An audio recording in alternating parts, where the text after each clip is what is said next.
158 casos nuevos de COVID-19 durante las últimas 24 horas, cifra récord desde el inicio de la pandemia en Chile. El ministro de Salud pidió nuevamente respetar las medidas preventivas. Salas de cuidados intensivos están muy cerca de su máxima capacidad en la región metropolitana. 884 funcionarios de la salud están en cuarentena. Durante las próximas semanas sabemos que vamos a enfrentar los tiempos más difíciles y los mayores desafíos sanitarios en muchas décadas en nuestro país.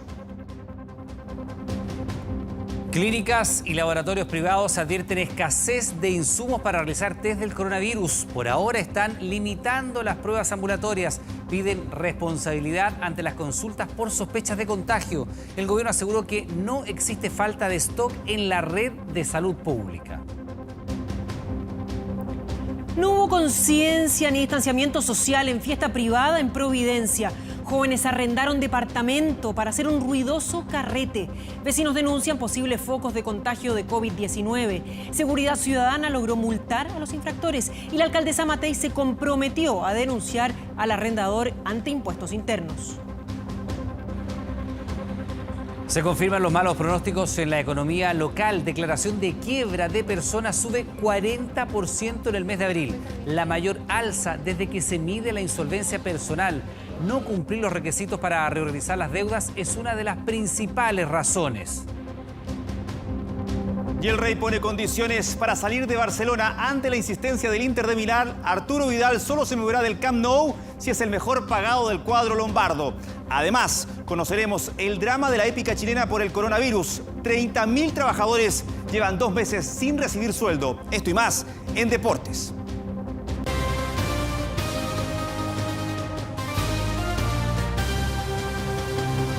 ¿Qué tal? ¿Cómo están? Buenas noches. Comenzamos la revisión de las noticias contándole que diversos centros privados de salud suspendieron la toma de muestras PCR debido a la alta demanda, pero desde el Ministerio de Salud aseguraron que esto no se debe a un quiebre de stock y solo es un problema puntual. El hecho se suma a la preocupación de algunos alcaldes por la demora de la entrega de los resultados. Y no solo eso, acusaron que hay una cantidad importante de exámenes vencidos.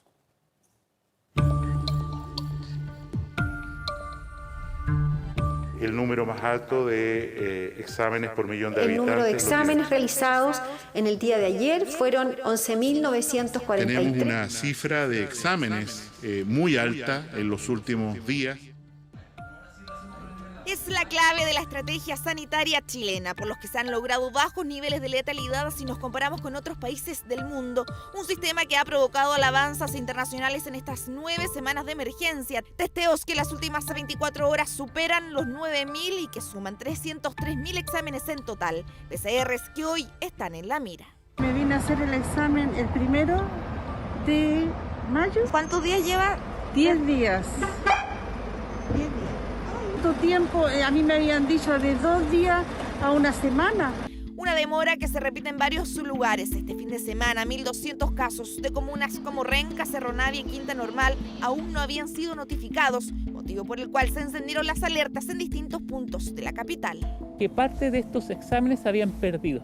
No se pueden analizar esas muestras porque ya expiró el tiempo máximo de duración y por tanto no tienen ningún tipo de validez y hay que tomarlas de nuevo. En algún momento nos informaron que habían un número importante de casi 1.200 test que frente a la incapacidad de contar con laboratorios de la región metropolitana habían sido mandados a Puerto Montt. Falta de insumo en algunos hospitales, falta de gestión o colapso ante la demanda según las autoridades comunales. Lo concreto es que el examen sí tiene fecha de vencimiento. Hay 2 tipos de medios de transportador para la muestra obtenida. Y en ello el tiempo preprocesamiento manteniéndose refrigerado debería ser no más de 48 horas. El Servicio de Salud Occidente a través de un comunicado señaló que procesan las muestras de 15 comunas y han enviado test a regiones. Sobre los PCR vencidos no hay respuesta. Si llegase a ocurrir, lo que debe realizarse es nuevamente un examen, pero también, insisto, en guardar las cuarentenas. Sí, llegamos a las 11 y son ya casi las 2. Mucha gente, llevamos mucho rato esperando. Nosotros debemos estar aquí como de las 11:30. No, antes, como 20 para las 11. Como 20 para las 11 que estamos acá. Pasadas las 2. Sí. Filas como estas se repiten también en los centros privados. La demanda por un examen aumentó considerablemente las últimas 24 horas. Estamos ante una crisis para tomar examen de PCR, pero puede que en algún momento falte en alguna parte y ahora en otra, y así estamos. Estas informaciones figuraban en la mayoría de los centros privados. Suspensión de la toma de PCR, principalmente por la alta demanda y algunos centros por falta de stock de insumos. Muchos laboratorios privados que están con un quiebre de stock de los reactivos para la PCR. Esta es una técnica bien específica, muchos de los reactivos que se usan para esta técnica no se generan en Chile. Ahora tenemos que replantearnos un poco la situación del diagnóstico. Sin duda la PCR es el eje fundamental, pero tenemos que priorizar y ver nuevamente cuáles son los exámenes o a quiénes tenemos que realizar esos exámenes. Desde el MinSal aclaran que son hechos puntuales en algunos centros privados, pero recalcan que en el país no hay quiebre de stock. Este fin de semana llegaron 200.000 kits de PCR que están disponibles en el sector público, pandemia que sigue desafiando a la red hospitalaria y a la responsabilidad de todos los chilenos. Indignación provocó dentro de una comunidad la realización de una fiesta desenfrenada en un departamento de Providencia. Afuera había toque de queda y el encuentro se detuvo recién cuando llegó Seguridad Ciudadana a las 4 de la madrugada. Este episodio se da cuando el gobierno anunció cambios en la cantidad de personas permitidas en reuniones sociales.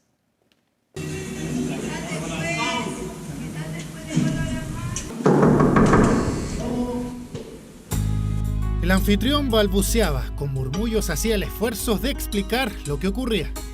¿Me voy a escuchar un momento? Necesito su carnet de identidad. Ningún problema. ¿Me lo facilita? Pero en ningún momento lo vinieron a advertir. Ya. No tuvo ninguna primera advertencia. El reloj marcaba las 4 de la mañana. El ruido era ensordecedor, denunciaban los vecinos.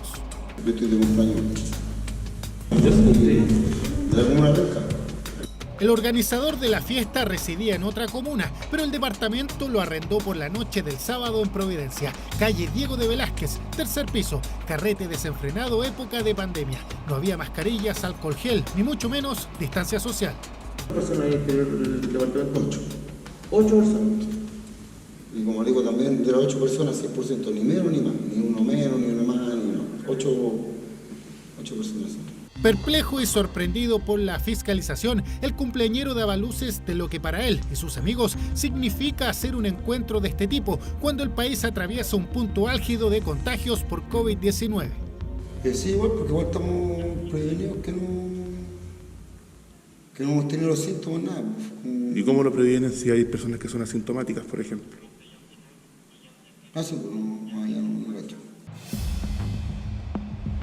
El arriendo diario de estos departamentos es algo común.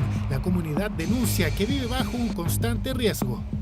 El tránsito de gente, sobre todo gente que viene de visita o que viene a hacer fiesta y todo, es peligroso, pues se convierte el edificio como en un foco de infección, de contagio. Nosotros, como administración, dentro del reglamento de copropiedad del edificio, procedemos a la multa respectiva. Voy a llevar este caso al Servicio de Impuestos Internos para que lo investiguen, porque este señor, si quiere arrendar el departamento, eso ya son actividades comerciales, porque no la está arrendando, por ejemplo, a una familia para que viva 1 año o 6 meses o 2 años, sino que lo está arrendando por noche. Varios vecinos intentaron por horas conciliar el sueño, pero más allá del juicio social por este acto y una multa por ruidos molestos, mucho más no se puede hacer. Sin ir más lejos, la actual normativa en tiempos de pandemia prohíbe reuniones donde haya más de 50 personas. Aquí habían 8. Ser responsable está en el criterio de cada uno. Pero no es como gente que no es conocida y no es como Gorlote. Eso me refiero. No es que andamos a Gorlote y no, estamos aquí entre amigos, como le decía, no recibimos ninguna advertencia. Igual yo ahora estoy obviamente bebido. Pero el tema de las reuniones sociales va a cambiar. El Ministerio de Salud hizo un importante anuncio que comenzará a regir desde este miércoles. El decreto, que insisto, debería ser publicado en el Diario Oficial a más tardar mañana, va a especificar que el Ministerio de Salud da un marco conceptual respecto a cuántas personas se pueden reunir, con qué nivel de acercamiento, con qué precauciones.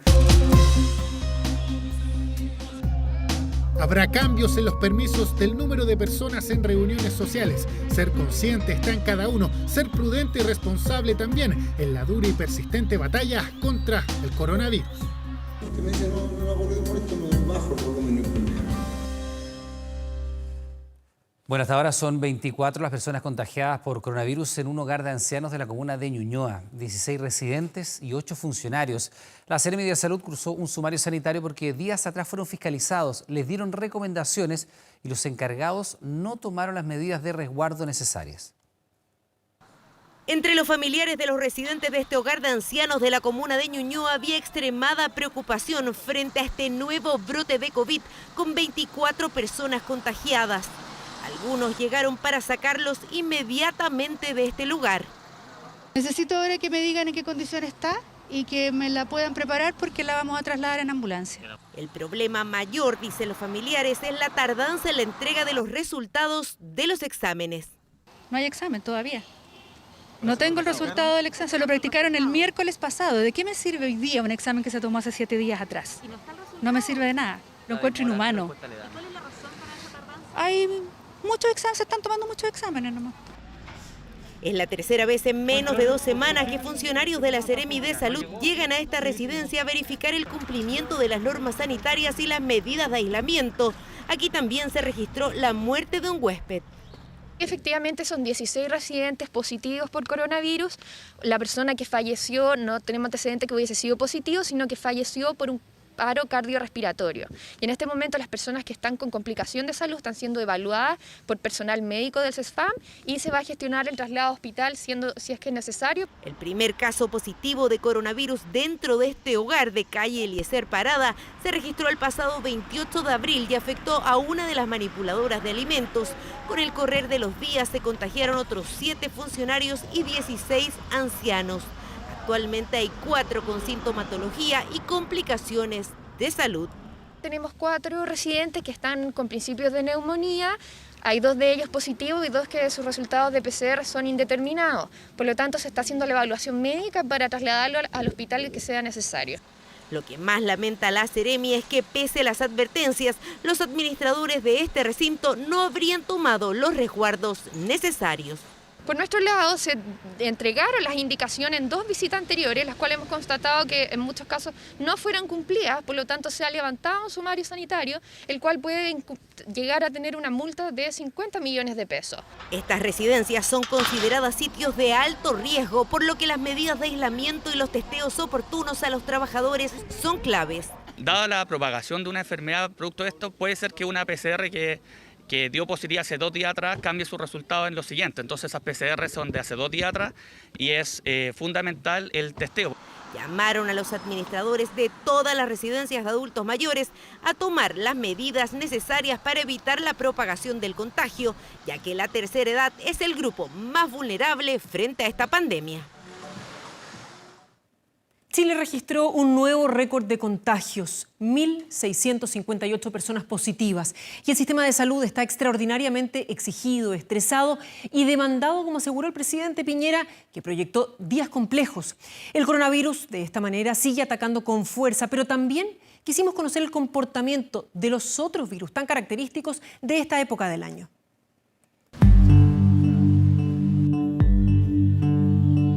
10 semanas han pasado desde que el coronavirus aterrizó en Chile, una enfermedad que no da señales de retroceso. Este martes los contagios marcaron un nuevo récord. 1.658 personas resultaron positivas a COVID-19. Así, desde que llegó la pandemia, los contagiados bordean los 32.000. De ellos, 494 están conectados a un ventilador mecánico, 113 en estado crítico. Coronavirus que también sigue quitando vidas. 12 personas murieron hasta las 21 horas de este lunes. Así, los fallecidos en nuestro país llegaron a los 335, cifras que provocaron preocupación y los próximos días serán claves. Durante las próximas semanas sabemos que vamos a enfrentar los tiempos más difíciles. Nuestro sistema de salud está extraordinariamente exigido, estresado, demandado, producto de esta pandemia. 2 semanas complejas para un virus que ahora sumó un aliado. El frío está apareciendo y para no enfermarse ya no basta con un abrigo o parca. Esencial es la mascarilla porque esta dupla, coronavirus, bajas temperaturas, para los expertos empeorará las cosas. Considerar que en la semana siguiente una parte de los casos nuevos se pueda deber efectivamente a las temperaturas bajas por el efecto del frío, el hacinamiento que tienden a tener más las personas. La recomendación es mantener las medidas de aislamiento en lo posible. Si no tiene que salir de su casa, manténgase en su casa las semanas que vienen. Frío que también se asocia a otros virus como la influenza o el sincicial, enfermedades que hoy conviven con el COVID-19, pero que este 2020 ha mostrado una fuerte baja de contagios. ¿Por qué? Todas estas medidas que se están implementando ayudan a disminuir la propagación del otro virus. Con el distanciamiento social, con el lavado de manos, ya no nos damos beso al saludar. Y lo segundo también, que es que hoy día hemos tenido una campaña de vacunación este año muy exitosa. Según un informe del Instituto de Salud Pública, en la semana del 7 de mayo de 2019, el 26,5% de los exámenes arrojó positivo a algún virus respiratorio, pero este año solo el 2% tuvo ese resultado en la misma fecha. Uno tiene las precauciones habituales del lavado estricto de manos, el confinamiento y el autocuidado, el distanciamiento social. Uno sabe que el resto de los otros virus van a estar claramente disminuidos. Retraso en el pic de estos tradicionales virus y los niños con jardines y colegios cerrados tienen mucho que decir. Evitar en el fondo que los niños se junten unos con otros va a disminuir la circulación de este virus en los niños, que como sabemos son portadores y pueden llegar a ser vectores del resto de la población.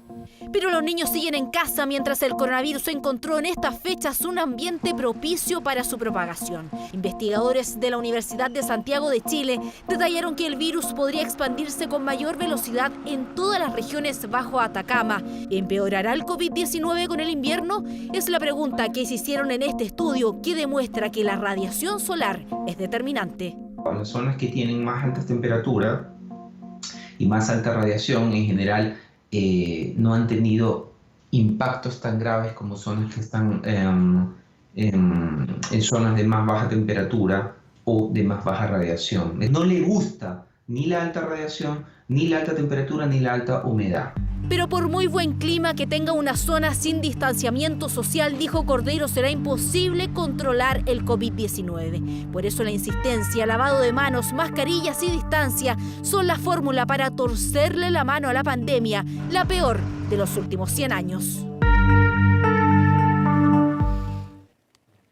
Y estamos a esta hora con el doctor Sebastián Ugarte, jefe de la unidad de pacientes críticos de la Clínica Indisa. Doctor, muchas gracias por este contacto. Buenas noches. Buenas noches, Carolina. Un agrado.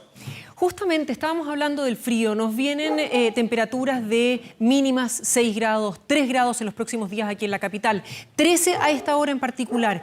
Cuando hablamos de los coronavirus en general, estos reaccionan, y hemos visto ya en distintas teorías, que con el frío y las bajas temperaturas no les ayuda a poder combatirlo. Se inactiva el virus con el calor y la humedad. ¿Qué tan cierto es esto y cómo podría empeorarse la situación? Bueno, es efectivo y se han realizado estudios tanto en diferentes cepas de coronavirus, SARS, MERS y otros virus que afectan a los humanos, como en esta cepa específica. Hay al menos 2 publicaciones que ven cómo la temperatura fría ayuda a la preservación del virus y la disminución de la humedad relativa del aire favorece que el virus no se replique. Sin embargo, cuando la humedad sube y la temperatura es baja, 2 condiciones que se dan en el invierno, el virus permanece por largas horas o hasta días en las superficies. Ahora, doctor, ¿qué tan cierto puede ser? Otras teorías que hemos escuchado respecto de médicos que recomiendan que las medidas que se están tomando tampoco serían las más indicadas para evitar tanto este contagio como el contagio de otras enfermedades. Es decir, el estar todo el tiempo encerrado, el estar usando mascarilla, hace que nuestro sistema inmune decaiga. La verdad es que el disminuir la circulación de las personas evita el contacto entre personas no contagiadas y personas portadoras, sean sintomáticas o no. En ese sentido, la restricción del desplazamiento favorece que se contenga la velocidad de la enfermedad. No evita que la epidemia siga avanzando, pero la enlentece, lo que es clave para evitar que sobrepase la capacidad de atención del sistema sanitario. Ahora, ¿qué pasa con los adultos mayores, los niños, sobre todo los que más se recomienda que se vacunen contra la influenza, por ejemplo, durante esta época? Los colegios han estado cerrados, muchos de ellos postergaron entonces la vacunación de los más chiquititos, pero se está realizando en estos días. ¿Sirve efectivamente estar vacunado contra la influenza a estas alturas del partido? La vacunación contra la influenza va a disminuir la susceptibilidad en la población, genera una inmunidad de rebaño y esto sumado a todas las medidas de contención a los desplazamientos físicos debería impactar en una fuerte baja en la incidencia de casos de influenza durante este invierno. En estos momentos, si los menores están contenidos en sus casas, la verdad es que tienen una doble protección. El hecho de no exponerse al riesgo y además si reciben la vacuna. Ahora, doctor, ¿qué capacidad estamos teniendo en nuestro país para enfrentar las semanas más duras, como dijo el presidente, cuando un 77% de las camas UCI estarían ya ocupadas, un 87% de ese 77% es aquí en la región metropolitana? Ese es uno de los puntos más críticos, Carolina, y efectivamente en la región metropolitana ese margen que queda es demasiado pequeño. Cuando uno sobrepasa un número crítico de 85%, en general es una señal en que los intensivistas sabemos que hay que abrir nuevas camas a como dé lugar. Ese pequeño porcentaje de camas apenas da para ingresar a los pacientes de urgencia o los pacientes más graves desde otros pisos del hospital. Entonces, ese nivel sobre el 85% es una campanada de alerta y esta misma noche el sistema tiene que generar 20 o 30 camas y así sucesivamente hasta que el nivel de ocupación baje sobre el 85%. Ahora, doctor, cuando tenemos la posibilidad de generar más camas, como usted bien lo dice, pero no necesariamente quien ayude a atender a un paciente, quien pueda entubar en caso de ser necesario, ¿sirve? Si no se cuenta con los recursos humanos para dar la atención, no sirve de nada. Toda esta planificación que se comenzó a hacer en enero tiene que ser orgánica, no basta una cama como un mueble de hospital o un ventilador como una pieza tecnológica inerte. Se requiere todo el equipo humano que dé la atención. Y en eso los diferentes hospitales tienen que tener sus planes de contingencia elaborados para en estos momentos saber multiplicar los recursos humanos y dar la atención. En nuestro centro esto está por escrito desde enero y sabemos que en cada hospital de la región metropolitana sus directivos, sus especialistas en medicina intensiva han estado trabajando para estar preparados para este momento. Doctor, y a nivel nacional, ¿cree usted que estamos preparados para este momento, no solamente respecto del capital humano, pero también respecto de los exámenes, los PCR, que según el gobierno y la última información que tenemos en el sistema público, no habría déficit de stock, pero sí en el sistema privado? Efectivamente, eso es real. En el sistema privado, en bastantes clínicas y laboratorios del sistema privado, se ha producido un quiebre de stock de reactivos para poder realizar este examen durante el día de hoy. Así, los centros que siguen funcionando se han visto con colas de personas esperando poder realizarse el examen. Importante que todo el sistema de atención, tanto público como privado, esté a plena capacidad porque el país es uno solo y tenemos que apoyarnos entre todos para poder asegurar que la población en su conjunto esté protegida. El virus no distingue entre previsiones, no distingue entre niveles sociales, entre comunas y tenemos que hacer el mejor esfuerzo para que todas las personas puedan ser testeadas oportunamente. Doctor, ¿debería toda la región metropolitana pasar a estar en cuarentena? La verdad es que es una de las posibilidades, según la velocidad de progresión de la enfermedad. Yo creo que es una de las decisiones que hoy, esta misma noche, seguramente la autoridad está discutiendo y no descartaría que mañana tuviéramos novedades en ese sentido. Doctor Sebastián Ugarte, muchísimas gracias por esta entrevista y su tiempo. Buenas noches. Buenas noches, Carolina. En turnos de 24 horas, lejos de la familia y cara a cara con la muerte. Así luchan los y las enfermeras de Chile contra el coronavirus. Este martes es su día, pero no hay tiempo para festejos ni tampoco para regalos, solo para ayudar a todos los chilenos que hoy están en riesgo vital.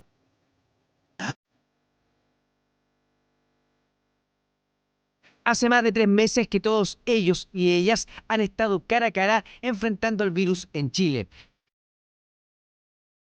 En las UCI, en los consultorios, en clínicas y hospitales, médicos, técnicos, enfermeros y enfermeras dan lo mejor de sí. Y la música de fondo no es casual. Queen cambió la letra de Nosotros por Ustedes y a ellos los nombró como los campeones de la pandemia.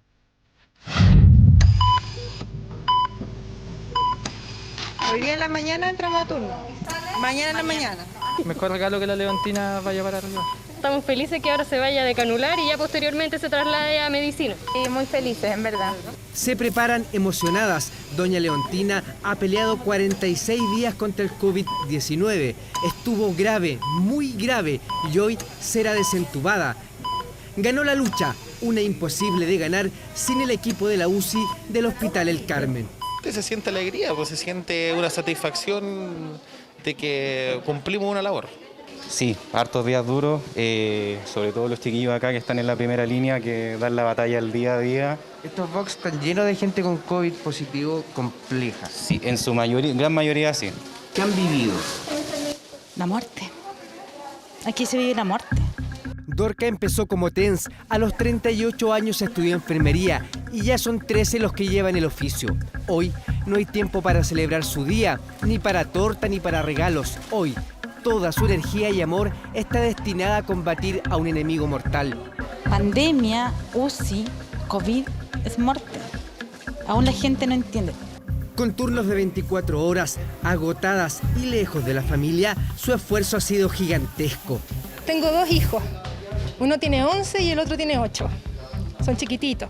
Cuando salgo ellos están durmiendo, pero cuando llego ellos saben que no me pueden abrazar. Y así, en medio de la angustia, a Leontina se le comienza a desconectar del ventilador mecánico. Pronto saldrá de la UCI. Una entrega que se replica en Antofagasta, una de las regiones más críticas. Estamos dando nuestro mejor esfuerzo. Una máquina puede hacer el trabajo de 50 hombres, pero no existe ninguna máquina que pueda hacer el gran trabajo de una enfermera o un enfermero.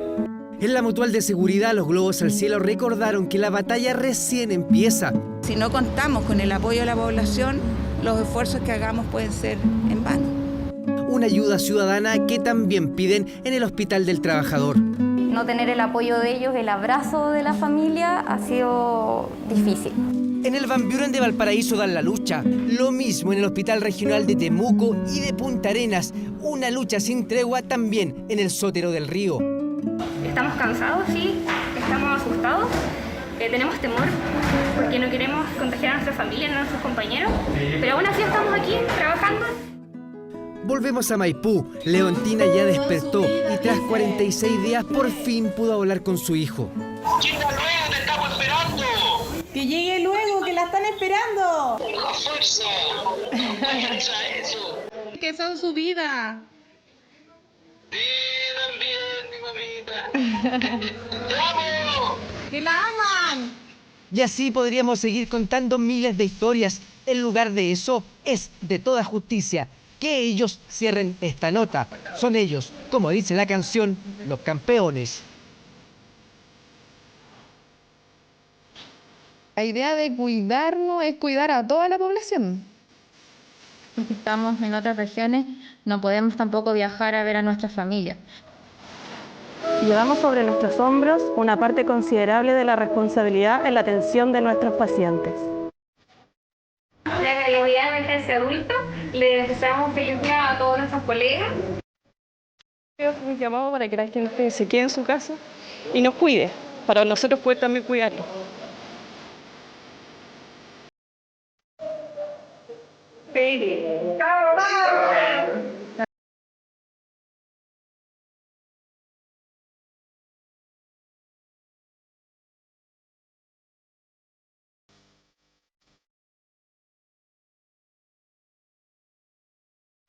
Nueve comunas de la capital presentan un alza en los delitos de robo con violencia e intimidación. Esto pese a que el promedio general del país revela una disminución. El gobierno y carabineros se comprometieron a bajar las cifras con un plan especial de seguridad en pandemia. Lo que para este hombre era un viaje de transporte de carga de rutina, terminó con pistolas apuntando hacia su cuerpo.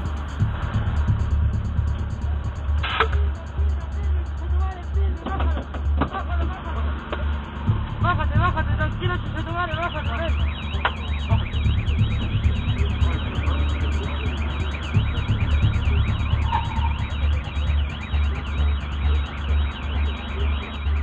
Un conductor intimidado y secuestrado por delincuentes que transitaban en un vehículo sin patentes. En este caso hubo detenidos, pero no siempre es así. La Prefectura del Tránsito está desarrollando servicios para lograr sacar de circulación aquellos vehículos que se desplazan sin sus placas patentes, tanto en las autopistas como en el sector central. Delitos que por percepción ciudadana apuntan a un aumento, pero que según las cifras oficiales han disminuido en promedio desde que comenzó el estado de catástrofe.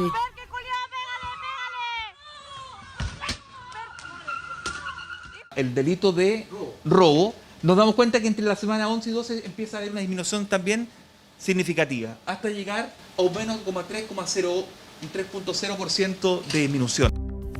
En general, todos los delitos presentan una baja total de un menos 32%, pero al ir desglosando comuna por comuna, y si comparamos con el 2019 a la fecha, encontramos que en la región metropolitana, Conchalí, Estación Central, Independencia, Lo Espejo, Lo Prado, Quilicura, Recoleta, Renca y San Miguel presentan un alza a los robos con violencia e intimidación. Por ejemplo, en esta última, el robo con violencia aumentó en un 21% y el con intimidación un 60%. La delincuencia obviamente no detiene su actividad en tiempos de pandemia ni respeta las cuarentenas, por definición no cumple la ley. Son delincuentes que no les importan las normas, las restricciones y que no están preocupados del bienestar de la ciudadanía. Las cifras que usted está señalando, efectivamente en el promedio se muestran avances, pero en las distintas realidades tenemos que redoblar los esfuerzos y ese es el compromiso que tenemos, ese es el ejercicio de transparencia que estamos haciendo, de poner a disposición de la ciudadanía estas cifras. Para la Fundación Ciudadano Seguro, el aumento de este tipo de delitos tendría relación por la falta de personal policial en las calles. Las encerronas, los portonazos, sabemos que van en aumento justamente porque hay menos policías en la vía pública, ya que ellos están dedicados al control sanitario y también con la mitad de la dotación que corresponde en la calle, ya que están en una rotativa de turnos distinta a la que estamos acostumbrados generalmente. Por ello, la autoridad ha informado que el refuerzo policial se concentrará en los accesos y salidas de las comunas, esto pensando en la posible movilidad delictual que podrían estar aplicando los delincuentes en zonas donde no hay cuarentenas. Por lo tanto, el contingente que circula en las calles es quizás algo más reducido.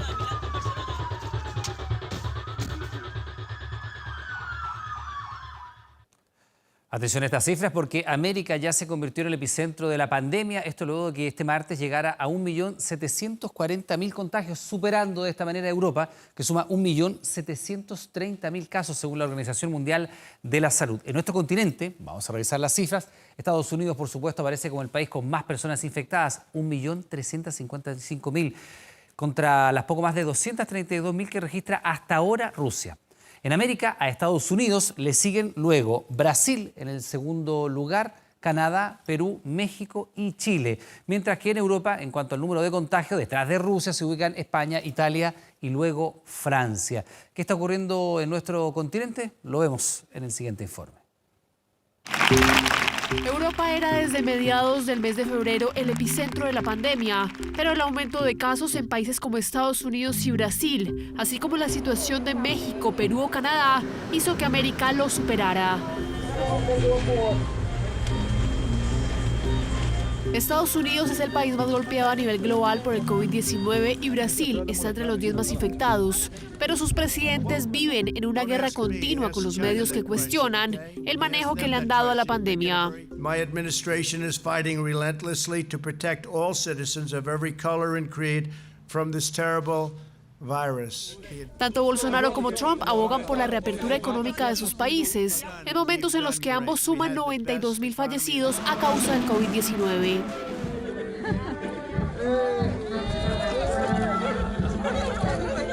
Con más de 1.740.000 infectados, el continente americano ha superado a Europa como el centro de la pandemia y ya comienza a vivir el temido colapso de los servicios sanitarios.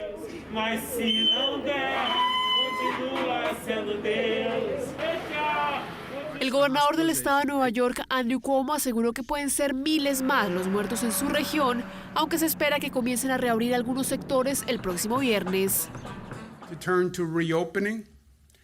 Because we have abated the worst by what we've done, and now we can intelligently turn towards reopening, and that's May 15th. Mientras que Estados Unidos se prepara para su reapertura, Brasil lucha para no cerrar su economía y se niega a una cuarentena nacional a pesar de los más de 12.000 muertos a causa del coronavirus. Pero al margen de las demostraciones políticas está la realidad que se vive en los hospitales de ciudades como Río de Janeiro y Sao Paulo, en donde los sistemas de salud más avanzados de América Latina no han dado abasto para atender la emergencia sanitaria que ha infectado a 172.000 personas en este país. Eu acho que as pessoas não entenderam ainda a doença. Eu espero que melhore, que esse pessoal pelo menos nos trate com respeito. Mientras los servicios funerarios luchan para poder enterrar la cantidad de muertos, Bolsonaro volvió a causar polémica esta semana al firmar un decreto para incluir gimnasios y peluquerías como servicios esenciales, algo considerado por muchos como una frivolidad en estos tiempos.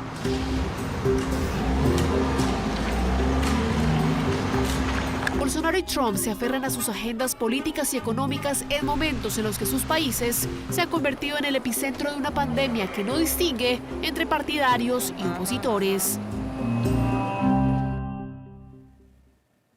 Y parece prematuro todavía hablar de fiestas patrias, pero este es el momento, claro, porque estamos a 4 meses del 18 y los municipios deben abrir licitaciones para definir proveedores y números artísticos.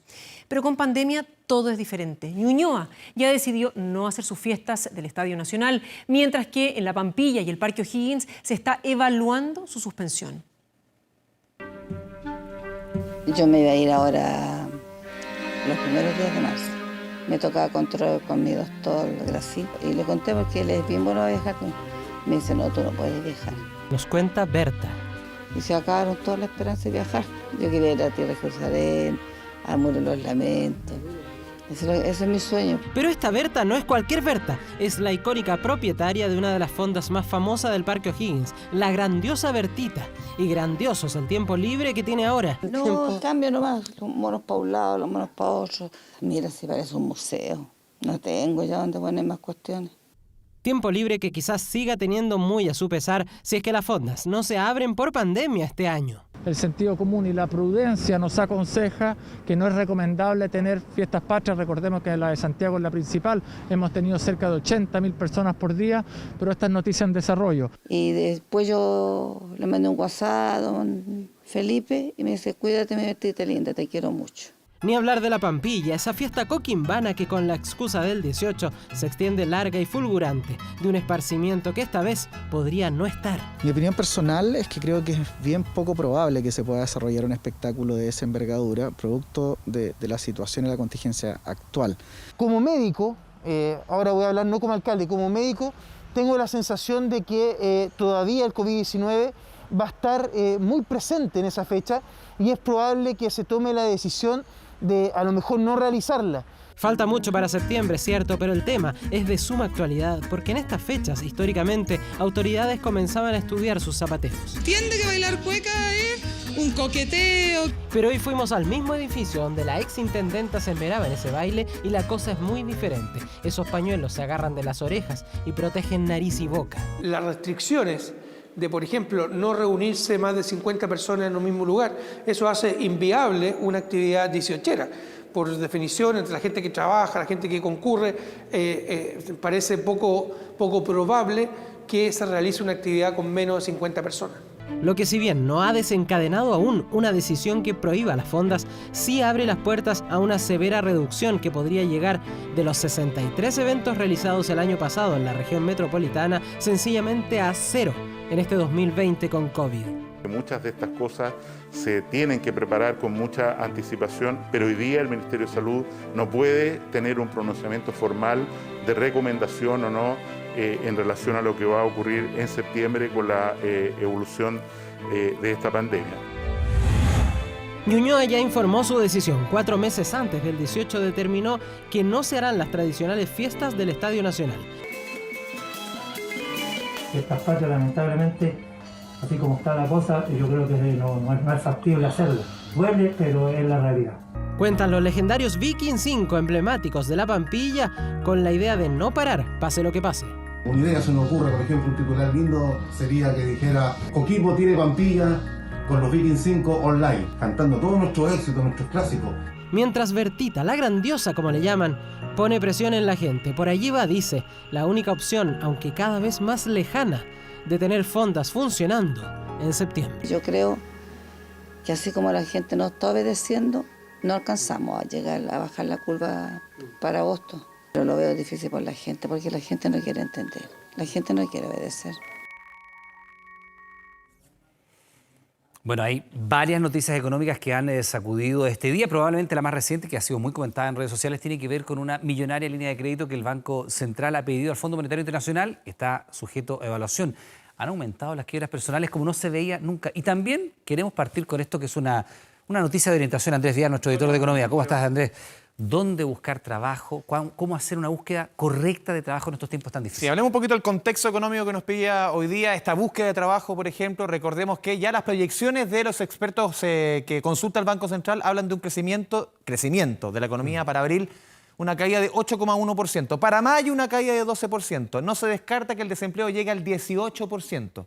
Es por ello que 18. Hoy día, para buscar trabajo hay que tener más paciencia y ser más flexibles. Trabajo en algunos sectores hay, no es que no exista absolutamente nada. Las ofertas, por ejemplo, en Internet han caído casi un 60% de las ofertas de empleo. Vamos con la primera gráfica, de acuerdo a números que nos proveyó la empresa Laborum.com, uno de los portales más importantes hoy día en oferta de empleos en Internet. A ver, un mes normal, Iván, tiene 90.000 vacantes, un mes normal. Estamos hablando solo de Laborum. Solamente Perfecto, Laborum, ¿ya? solamente Laborum, 90.000. Hoy día ellos tienen 60.000. No es que no haya, ha caído un 33% en el caso de ellos, un tercio menos.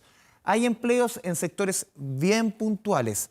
¿Dónde hay empleo? Lo pasamos a revisar en la siguiente gráfica. Por ejemplo, en sectores que se han visto, entre comillas, que han ganado con la pandemia. Cuesta decir que en esta pandemia hayan sectores que ganan, que la economía se ve robusta en ciertos sectores. Cuesta decirlo, pero antes de desglosarlo, nosotros mismos lo veíamos, Andrés, contigo. Farmacias, supermercados han aumentado las ventas y algunos lugares muy específicos. Por ejemplo, proveedores de servicios tecnológicos o electrodomésticos para hogar. Para hogar, mucho. Y aquí estamos hablando de trabajos profesionales y también de oficios. Por ejemplo, en la salud, camilleros, choferes de ambulancia, ahí estamos hablando de oficio, enfermeras, doctores también obviamente. Vamos a la tecnología, programadores, los famosos community managers, que son los que manejan las redes sociales, en los call centers, atención remota, también es muy importante. Hoy día cuando hay mucha atención remota, cuando no hay atención a público físicamente, los call centers están necesitando mucha gente. Vamos con la última gráfica respecto al empleo, algunos tips al momento de buscar empleo. Lo primero, paciencia y más paciencia. Normalmente una persona para buscar empleo se demora entre 3 a 4 meses en este tipo de portales. La búsqueda hoy día puede durar por lo menos medio año. Esto es muy importante, Iván. Aprender a usar las videollamadas. Ya no hay entrevistas físicas. Aprenda a usar el Zoom, aprenda a usar Skype, todas las tecnologías, porque hoy día las entrevistas no son físicas, obviamente. Aprender el uso de videollamadas. Y lo más importante, flexibilizar las pretensiones económicas y de horarios. No es precarización de trabajo, sino sencillamente ser más flexibles. Y dicen los expertos, sobre todo, tener paciencia. Escuchamos declaraciones. Es muy importante tener mucha paciencia. Las empresas también están reestructurándose y reinventándose, por lo tanto los procesos están siendo más lentos de lo normal. Sabemos que es un periodo difícil, que tanto la economía como el empleo se van a ver afectados y ya se están viendo afectados, pero todavía hay muchas opciones. Dale, Iván. Bueno, lo que pasa es que estábamos viendo esta cifra, Andrés, y lo decíamos al ingreso naturalmente, porque han aumentado las quiebras personales como no se tenía registro. Como nunca. O sea, muchas personas no solamente están perdiendo el trabajo, sino que sencillamente esta pérdida de trabajo, que puede durar mucho tiempo, los pilla financieramente en un muy mal momento. Y hace 6 años en nuestro país que rige una ley de quiebra para personas, algo que no existía solamente en las empresas, una ley de quiebra para personas que llegó a niveles históricos en el mes de abril, creció un 40%. José Ignacio Tenas con la nota. En ese minuto tú pensás que tu vida como que caíste tan bajo que no tuviste más alternativa que tirarte a quiebra nomás, porque eso significa perder lo poco y nada que uno tiene. Con lo opuesto, así terminó Camila tras colapsar financieramente. Sus deudas con clínicas, bancos y el retail se volvieron inmanejables y no le quedó otra opción que acogerse a la ley de quiebras. No sabía qué comprar con las casas comerciales, lo que se necesitara en el supermercado o algo. Y después con el tema de salud. Se te van juntando las deudas. Mi hija ha tenido varias hospitalizaciones, no tenía cómo solventar eso y llegué a un punto en el que no me quedó otra alternativa que tirarme a quiebra porque no di abasto. Todo pese a intentar revertir la situación que enfrentaba, pero que le fue imposible por su actual momento laboral. Quedé sin trabajo, había empezado un emprendimiento, primero con el estallido social fue complicado y ahora con todo esto de la pandemia mi emprendimiento se fue al suelo, no tengo cómo subsistir con todo esto. Quiebras que entre enero y abril de este año, 1.816 personas han iniciado el proceso, un 21% más que el 2019, una cifra que aumenta si miramos solo el mes de abril, donde 520 personas han solicitado la liquidación, lo que se traduce en un 40% más que el año pasado.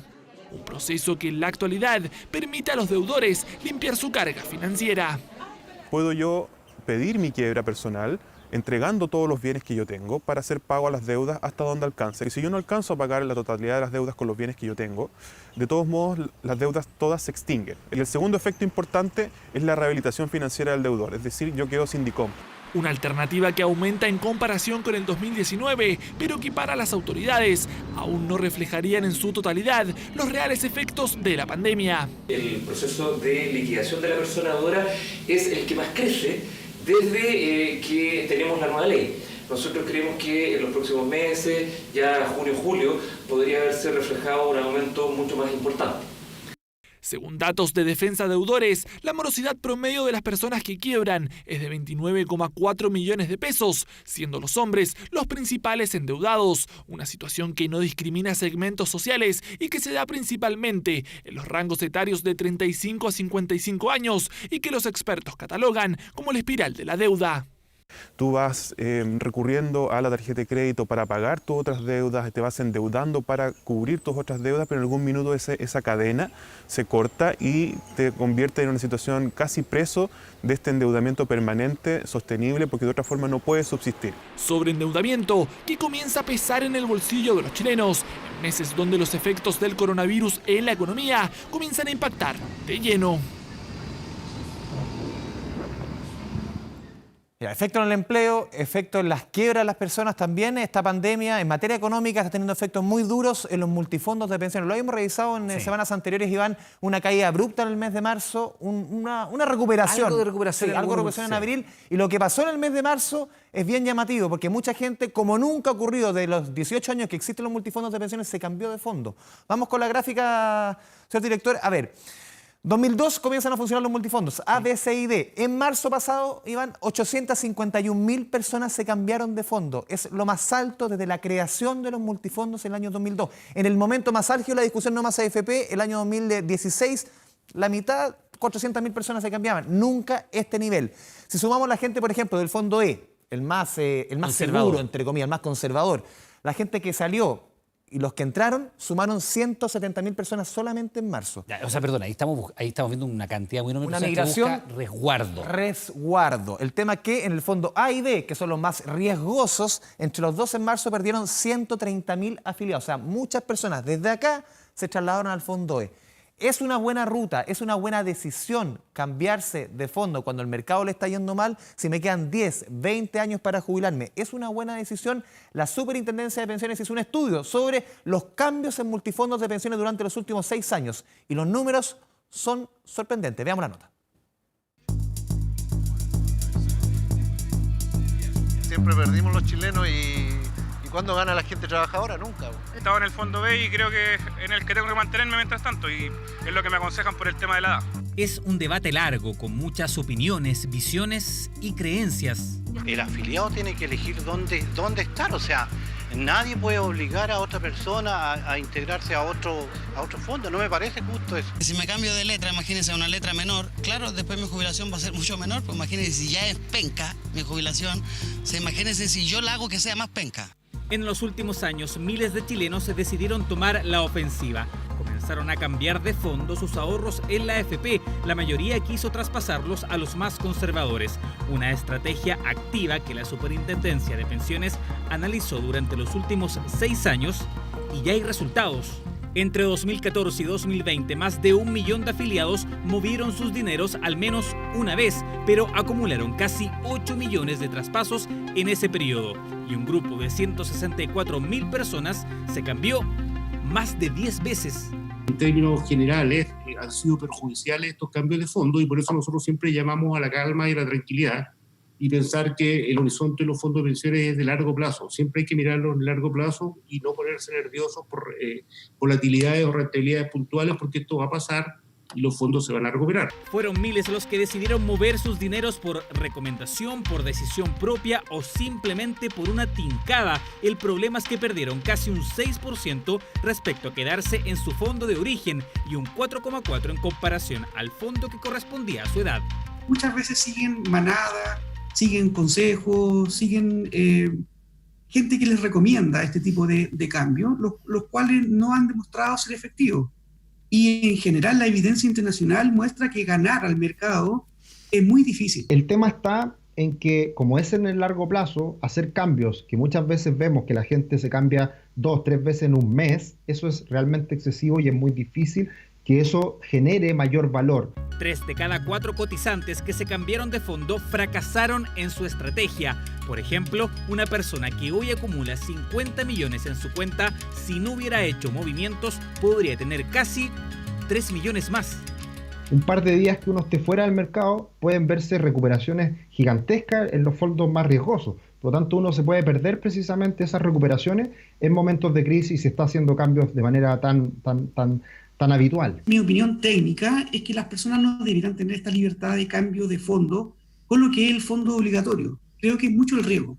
Un estudio inédito realizado por el regulador que demostró que en la mayoría de los casos jugar con nuestros ahorros previsionales no es un buen negocio. También otro tema importante en materia económica tiene que ver, Iván, con el ingreso familiar de emergencia. Este proyecto que lo anunció el gobierno hace unas 2-3 semanas, dentro del segundo paquete económico más robusto que ha anunciado el gobierno en materia económica, y tiene que ver que va en la ayuda de los trabajadores, sobre todo informales. En tan solo una jornada y por una amplia mayoría, la Cámara de Diputados despachó el veto presidencial sobre el ingreso familiar de emergencia, que busca beneficiar, lo decíamos, a 4,5 millones de personas. Un proyecto que la semana pasada había sido rechazado por sus montos y que obligó a la moneda a recurrir al veto presidencial. Este martes fue aprobado por los parlamentarios. Con esto permitieron volver a los montos originales del proyecto, es decir, pagar 65.000 al primer mes, 55.000 al segundo, 45.500 el tercero. Que ese era el tema de más discusión, lo decreciente del monto. La caída. Y también la otra discusión es que, sobre todo, los montos tope iban al 40% más pobre. Ahora se va a hacer extensivo al 60% más pobre y también algunos beneficiarios van a ser mayores de 70 años de edad que reciben la pensión básica solidaria. Un tema que hoy día fue aprobado en la Cámara, mañana deberá ser despachado por el Senado para que sea ley. Escuchemos declaraciones. Que creemos que este veto que presenta el gobierno es algo que la gente va a terminar lamentablemente repudiando, porque es una actitud, insistimos, indolente por parte del gobierno. En esto hay que ser responsable. Hay mucha gente con necesidades muy urgentes y van a haber más personas en el futuro que lo van a pasar muy mal por la crisis social que se va a producir.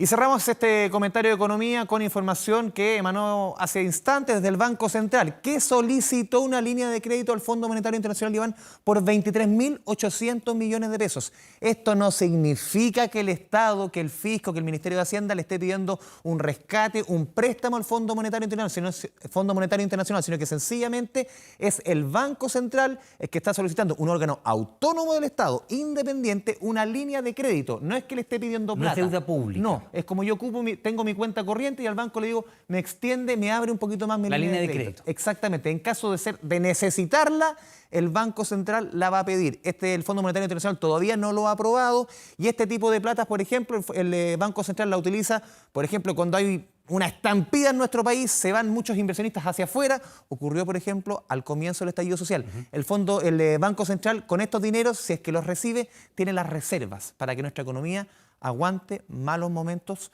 como puede ser lo que venga por el tema del coronavirus. Todavía no está aprobado. Todavía no está aprobado y no es un crédito, no va a gasto público, no va a las medidas que adopta el gobierno. Esto es un órgano autónomo como el Banco Central que pide una línea de crédito.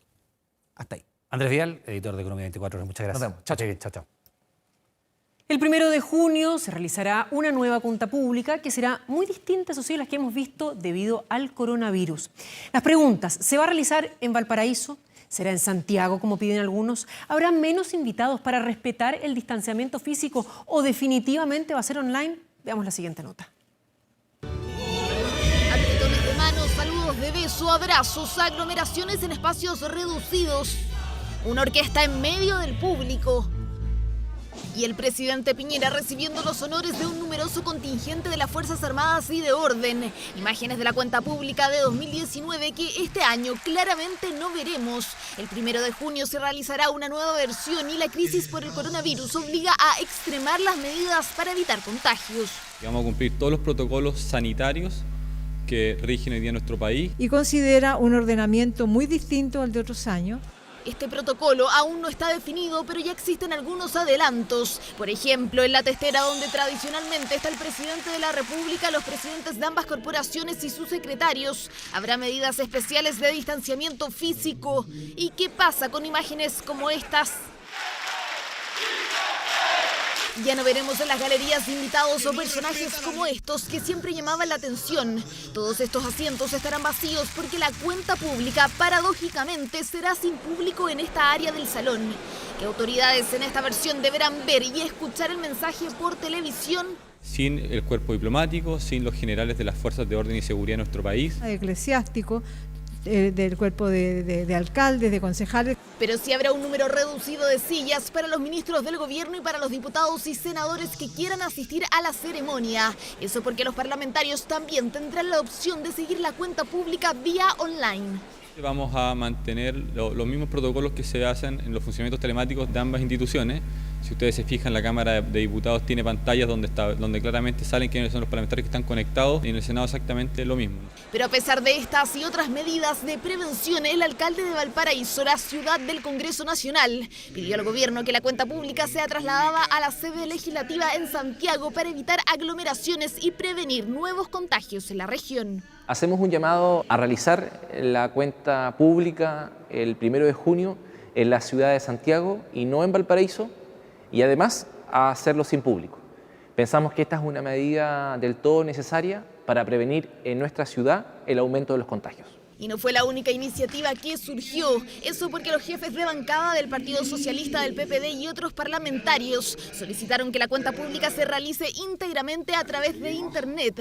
Todos desde sus computadores escuchando el mensaje del presidente Piñera, dijeron: El llamado que hacemos es a tramitar una reforma constitucional de manera express que permita que el presidente de la República rinda cuenta pública de manera telemática. Que lo pueda hacer desde Santiago, que los diputados podamos estar aquí. Tenemos que hacer todos los recuerdos que sean necesarios para proteger a las regiones hoy día. Frente a estas propuestas, ¿cuál es la opinión del gobierno? Siempre vamos a estar dispuestos a evaluar cualquier situación. Por ahora estamos a lo que ha dicho la presidenta del Senado, el presidente de la Cámara de Diputados. Creo que estamos muy encima para innovar. Nos gustaría, y es nuestra intención, que se desarrolle aquí, donde se ha hecho en otras ocasiones. Otro punto a discutir será el horario de la cuenta pública. Se presume que sería alrededor de las 9 de la noche, al igual que el año pasado, pero coincidiría con el toque de queda. El Ministerio de Salud además realizó un cálculo y por distanciamiento físico no podrían asistir más de 190 personas al Salón de Honor, cifra que sobrepasa largamente las recomendaciones. Detalles de esta nueva cuenta pública que se realizará en menos de 3 semanas. Inédito mensaje marcado por la pandemia del COVID-19. Bueno, hay preocupación en la comuna de Molina luego que un hombre contagiado que rompió su cuarentena viajara en busca de la comuna para visitar a su familia en el Día de la Madre. Cuando el sujeto intentó regresar a la capital, fue detenido en el terminal portando ni más ni menos que un salvoconducto falso. Hace más de 2 semanas que Molina no tiene nuevos contagios. Un alivio en tiempos de pandemia, pero ahora esa aparente calma pasó a la tempestad. Una alerta que viajó largos kilómetros en transporte público, llegando el sábado a la comuna. Hombre de 40 años que arribó desde Santiago pese a tener COVID-19 y estar en cuarentena. Está mal, pues. Están enfermando a las otras personas. Eso está mal, están enfermando a las otras personas, están enfermando a la gente que anda en la calle también. Pues. Imagínense, perjudicó a su familia, a su mamá, una persona adulta, tercera edad, a sus hermanos. Creo que anduvo también en el Trigal, yo vivo allá. Entonces complica la situación.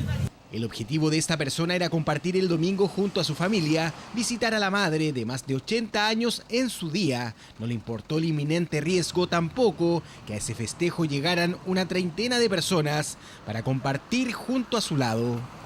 El día domingo estuvieron celebrando el Día de la Mamá y nosotros catastramos en total 6 familias que estuvieron en contacto ese día con la mamá y en definitiva con la persona contagiada. Todos ellos recién el lunes supieron de su irresponsabilidad cuando en el terminal de buses de Curicó fue detenido por carabineros antes de abordar la máquina que lo llevaría de vuelta a Santiago. El personal de la autoridad sanitaria deben retener a esta persona junto con carabineros y activar el protocolo para poder llevarlo al SAR de acá de Aguas Negras en la ciudad de Curicó. Ahora el individuo permanece en un centro sanitario en Curicó, habilitado para personas que deben cumplir cuarentena y no lo pueden hacer en sus hogares. Su acto puede acarrearle sanciones penales al menos. Fiscalía ya inició la investigación. El peligro que representa el sujeto es contra la salud, más que delictual. En todo caso, la Fiscalía inicia el procedimiento de volver y el sujeto deberá responder por la norma penal infringida. Incluso el hombre viajó con un salvoconducto falso para salir de su comuna que se encuentra en cuarentena. La Intendencia del Maule anunció acciones legales.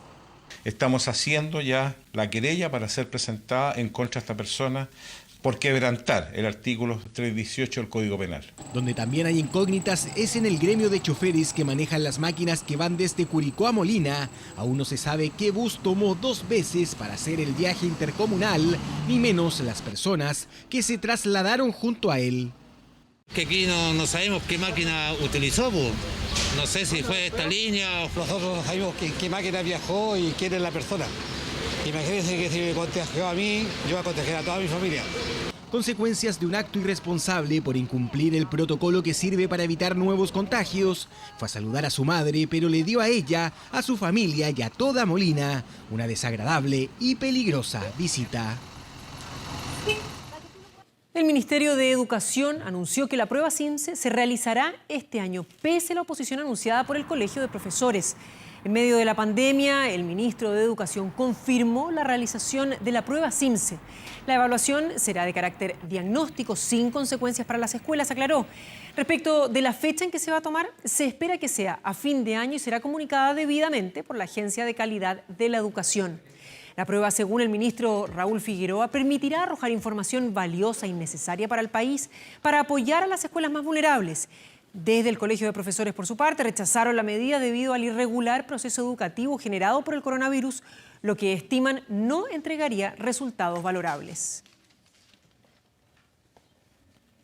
Este año esa prueba tendrá un carácter de diagnóstico, no tendrá consecuencias para las escuelas y se realizará a fines de año para asegurar que desde el punto de vista sanitario sea fácil y posible realizarla. Esta prueba en las condiciones actuales no va a rendir no va a entregar absolutamente ningún dato útil desde el punto de vista de la situación de la emergencia educacional que se está viviendo en el contexto de la pandemia. Obviamente, el nivel de alteración que tiene hoy los procesos pedagógicos hacen absolutamente inviable que la prueba SIMS se pueda entregar algún resultado útil. Estuvo más de 50 días frente al puerto de Montevideo, en Uruguay, a bordo de un crucero con un foco de coronavirus.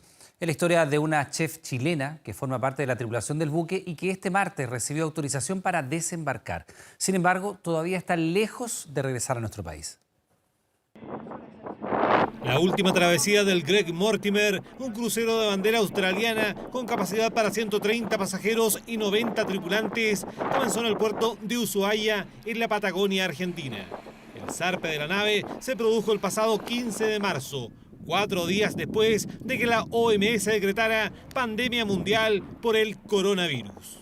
Cuando se declara pandemia, sugieren cancelar todos los viajes de barco, porque un barco se sabe que no tienes la cantidad de cabinas para poder aislar a las personas de a una. Fue totalmente irresponsable e inescrupulosa la decisión de continuar con el último viaje. En su calidad de chef, la chilena Carolina Vázquez formaba parte de la tripulación y cuenta que una pasajera comenzó con síntomas de COVID-19 cuando el buque llevaba una semana de navegación. Mientras ella se contagió y fue incubando, fue esparciendo a su vez. Y cuando ella ya tuvo los síntomas, con cuántas personas estuvo rodeada, cuántas manillas o pasamanos ella tocó. Con la pandemia ya desatada en el continente americano, el Greg Mortimer no fue autorizado para atracar en ningún puerto de Argentina. El crucero enfiló entonces con rumbo a Montevideo, Uruguay. El gobierno charrúa permitió el desembarco de los pasajeros, pero la tripulación tuvo que permanecer a bordo del buque. El jueves pasado se testeó a toda la tripulación remanente. Son 87, 37 dieron positivos, 50 dieron negativos. El 40% de la tripulación del Greg Mortimer estaba contagiada de coronavirus. Y entre los casos positivos se contaba la chilena Carolina Vázquez. Gente que ya no quería comer, no quería dormir, estaba angustiada, dormían y tenían pesadillas, que se querían colgar, literalmente, que querían salir en la mitad de la noche a encender las bengalas para alertar con la señal internacional y pedir auxilio, tirarse y nadar hasta la costa. Yo también lo pensé, dije, bueno, me pongo el chaleco salvavidas para lograrlo y me lanzo y llego a costa y probablemente voy a ser arrestada y voy a tener muchos cargos, pero ya estaba desesperada. Finalmente el gobierno de Uruguay autorizó el desembarco de la tripulación. Para eso se dispuso de 2 corredores humanitarios, uno para positivos de COVID-19 y otro para los no contagiados.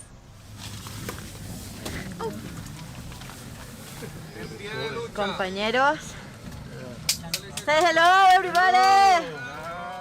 Yo de verdad me volvió el alma al cuerpo, respiré y hoy día que toqué tierra y que me recibieron acá en el hotel fue como, no te imaginas, una sensación de esperanza y de vida, de que estamos en un lugar sin carga viral y que finalmente vamos a poder negativizar.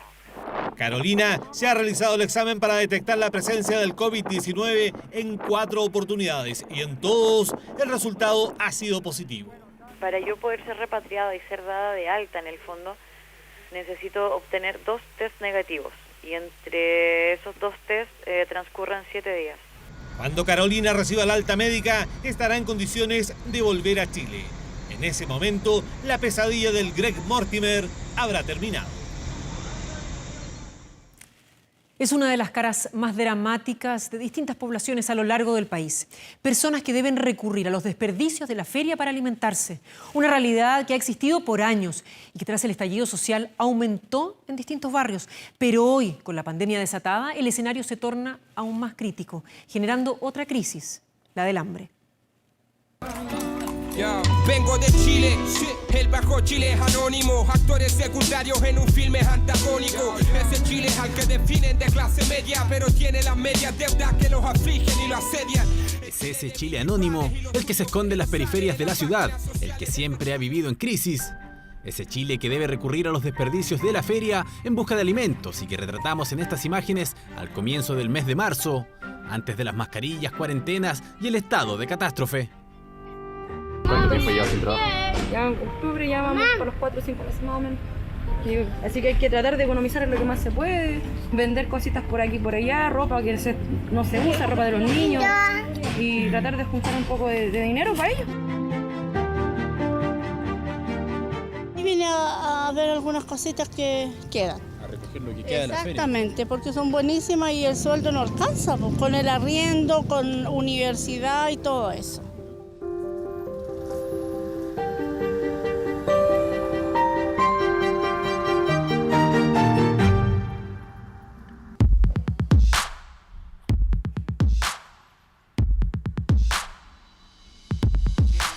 Fue en una de las ferias de Bajos de Mena en Puente Alto cuando conocimos a estos 3 muchachos que pedían verduras a los feriantes y recogían del suelo lo que para otros ya no servía.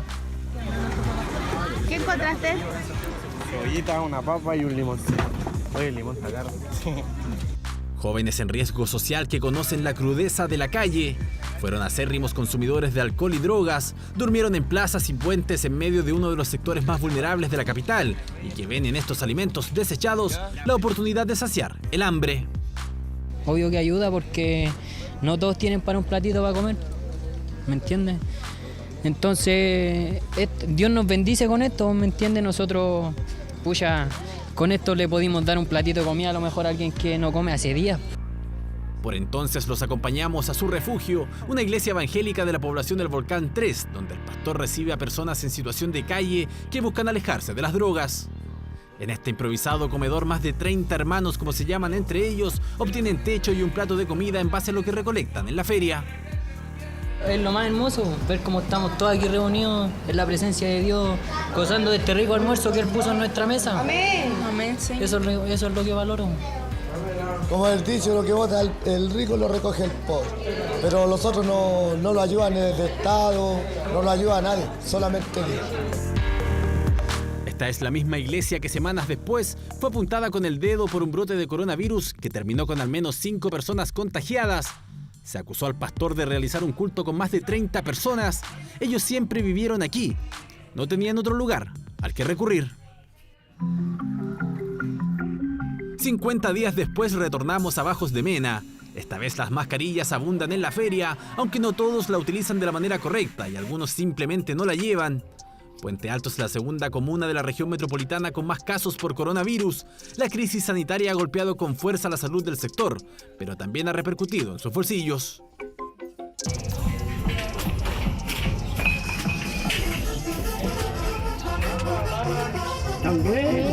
Lo sacan aparte. En este momento ando recogiendo cositas para las personas que están sin trabajo. Yo dejo tomatitos, como se los regalo a la gente para allá abajo.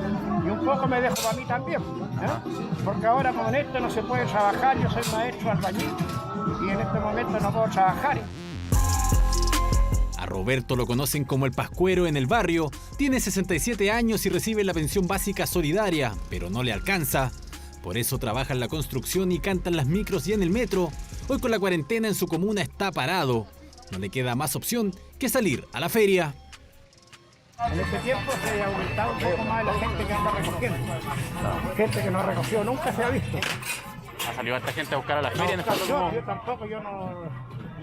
Bueno, yo recojo muy a lo lejos, pero ahora con esto estoy más seguido. Es que tras el estallido social el escenario se puso complejo para miles de chilenos que perdieron sus puestos de trabajo.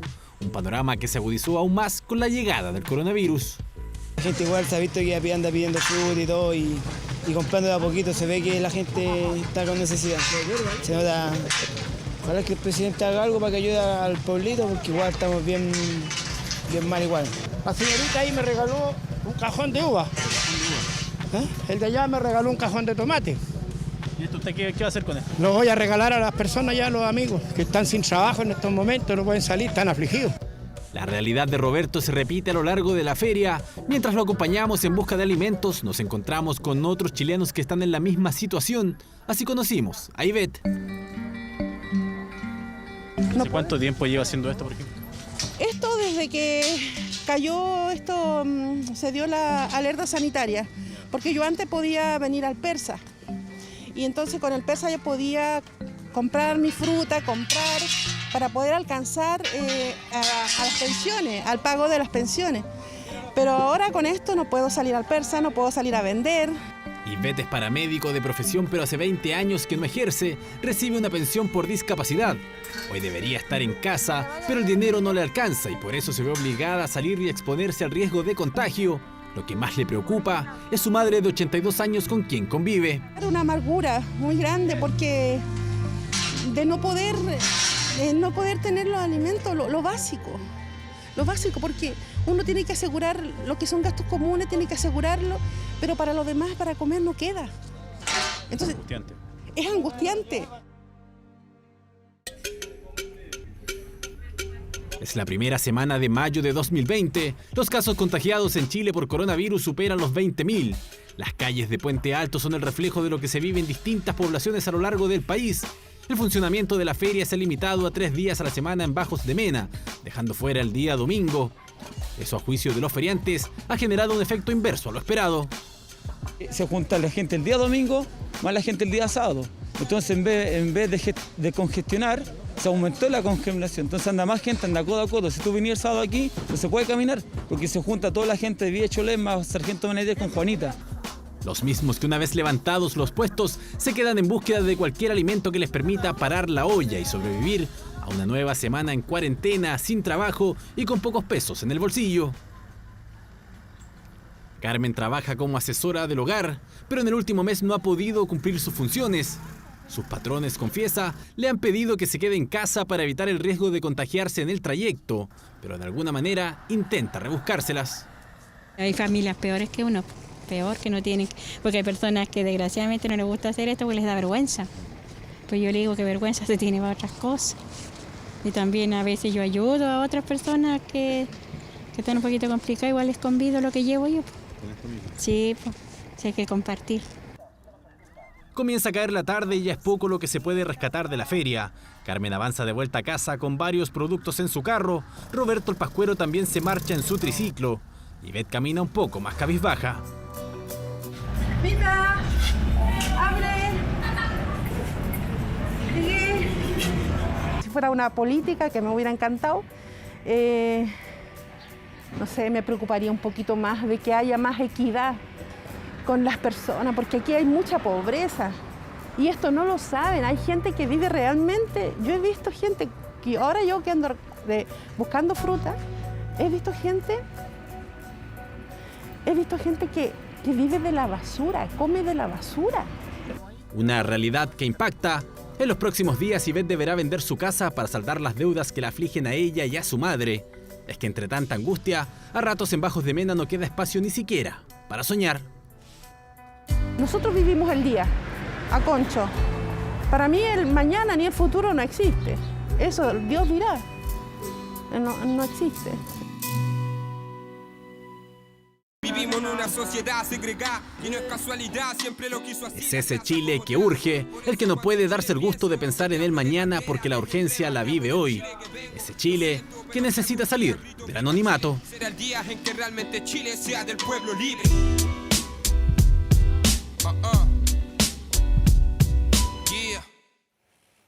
Bueno, probablemente una cara pocas veces vista de nuestro país. Le queremos recordar que a partir de las 22 horas Televisión Nacional de Chile está autorizada para transmitir programas para mayores de 18 años.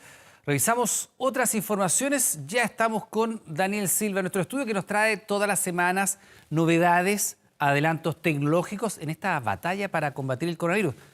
Pero ahora trae un robot, Daniel, que va a llegar con un dinosaurio. ¿De qué se trata? Cuéntanos. Bueno, y justamente se estaba moviendo. Les presento a RAM, un robot de asistencia médica preventiva que nos trae y nos muestra también la empresa SmartBot, que nos ha facilitado este modelo. Este es uno de varios modelos que tienen ellos y que puede hacer varios exámenes médicos, hasta 14 exámenes médicos que puede hacer. Entre ellos, la gente se preguntará, ¿cómo cuáles? Bueno, la presión arterial, puede medir el colesterol, la saturación de oxígeno. por oxígeno y, muy importante, la temperatura. Y esa capacidad ha cobrado una importancia muy, muy importante, valga la redundancia, en los casos de posible detección de pacientes sospechosos de coronavirus, porque sabemos que la fiebre es uno de los síntomas que está presente en gran parte de los casos. Bueno, y en este caso, Daniel, la automatización de un proceso que puede resultar tan sencillo como tomar la temperatura, naturalmente sacaría del riesgo de contagio a muchas personas que a lo mejor al acercarse a una persona que esté contagiosa podría infectarse a su vez. Claro, el robot no se enferma y además el robot tampoco tiene turnos, trabaja 24/7 si es que fuera necesario. Esta es una alternativa más para poder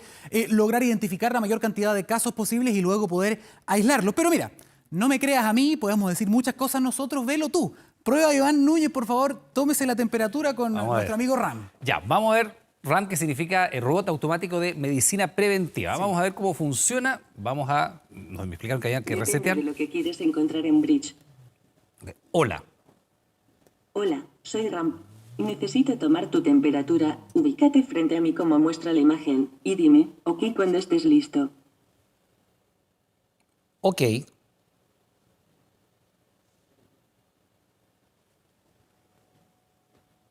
Ya he tomado tu temperatura. Puedes verla en mi pantalla. Dice que vamos a... Sí, por supuesto. Mira, vamos a reiniciarlo porque dice que no nos ubicamos en la posición correcta. Voy a subir un poquito el sensor. Hola. ¿Qué? Ja, ja, ja. Hola. Hola, soy Ram. Necesito tomar tu temperatura. Ubícate frente a mí como muestra la imagen y dime, ok, cuando estés listo. Ok. Más cerca. Ya he tomado tu temperatura. Ahí está. ¿Cuánto? Puedes verla en mi pantalla. Marca 2536, pero me señala que la posición no es exactamente la correcta. ¿Te parece que bajemos un poquito el sensor? Intentemos la tercera. La tercera, para ver que funcione. La tercera es la vencida. Tienes que acercarte más porque te despegaste justo. Vamos a ver. Espérate unos segundos más. Hola. ¿Por qué no te canto una canción? No, gracias. Hola, soy Ram. Necesito tomar tu temperatura. Ubícate frente a mí como muestra la imagen y dime, ok, cuando estés listo. Ok. Quédate ahí.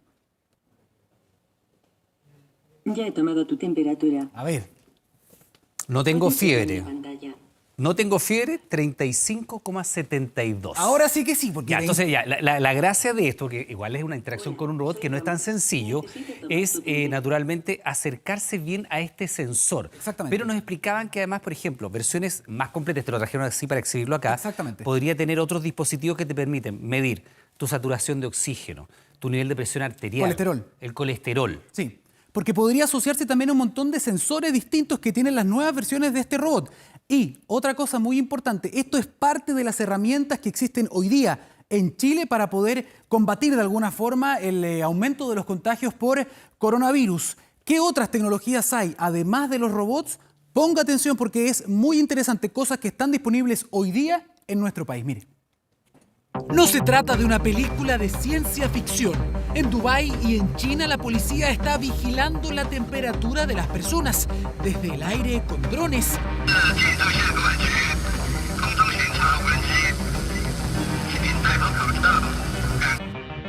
Y en la calle a través de gafas inteligentes, tecnología de punta para detectar fiebre y posibles casos de COVID-19. Una realidad muy lejana, dirá usted. Sin embargo, en nuestro país tenemos una tecnología muy parecida que arroja una imagen como esta.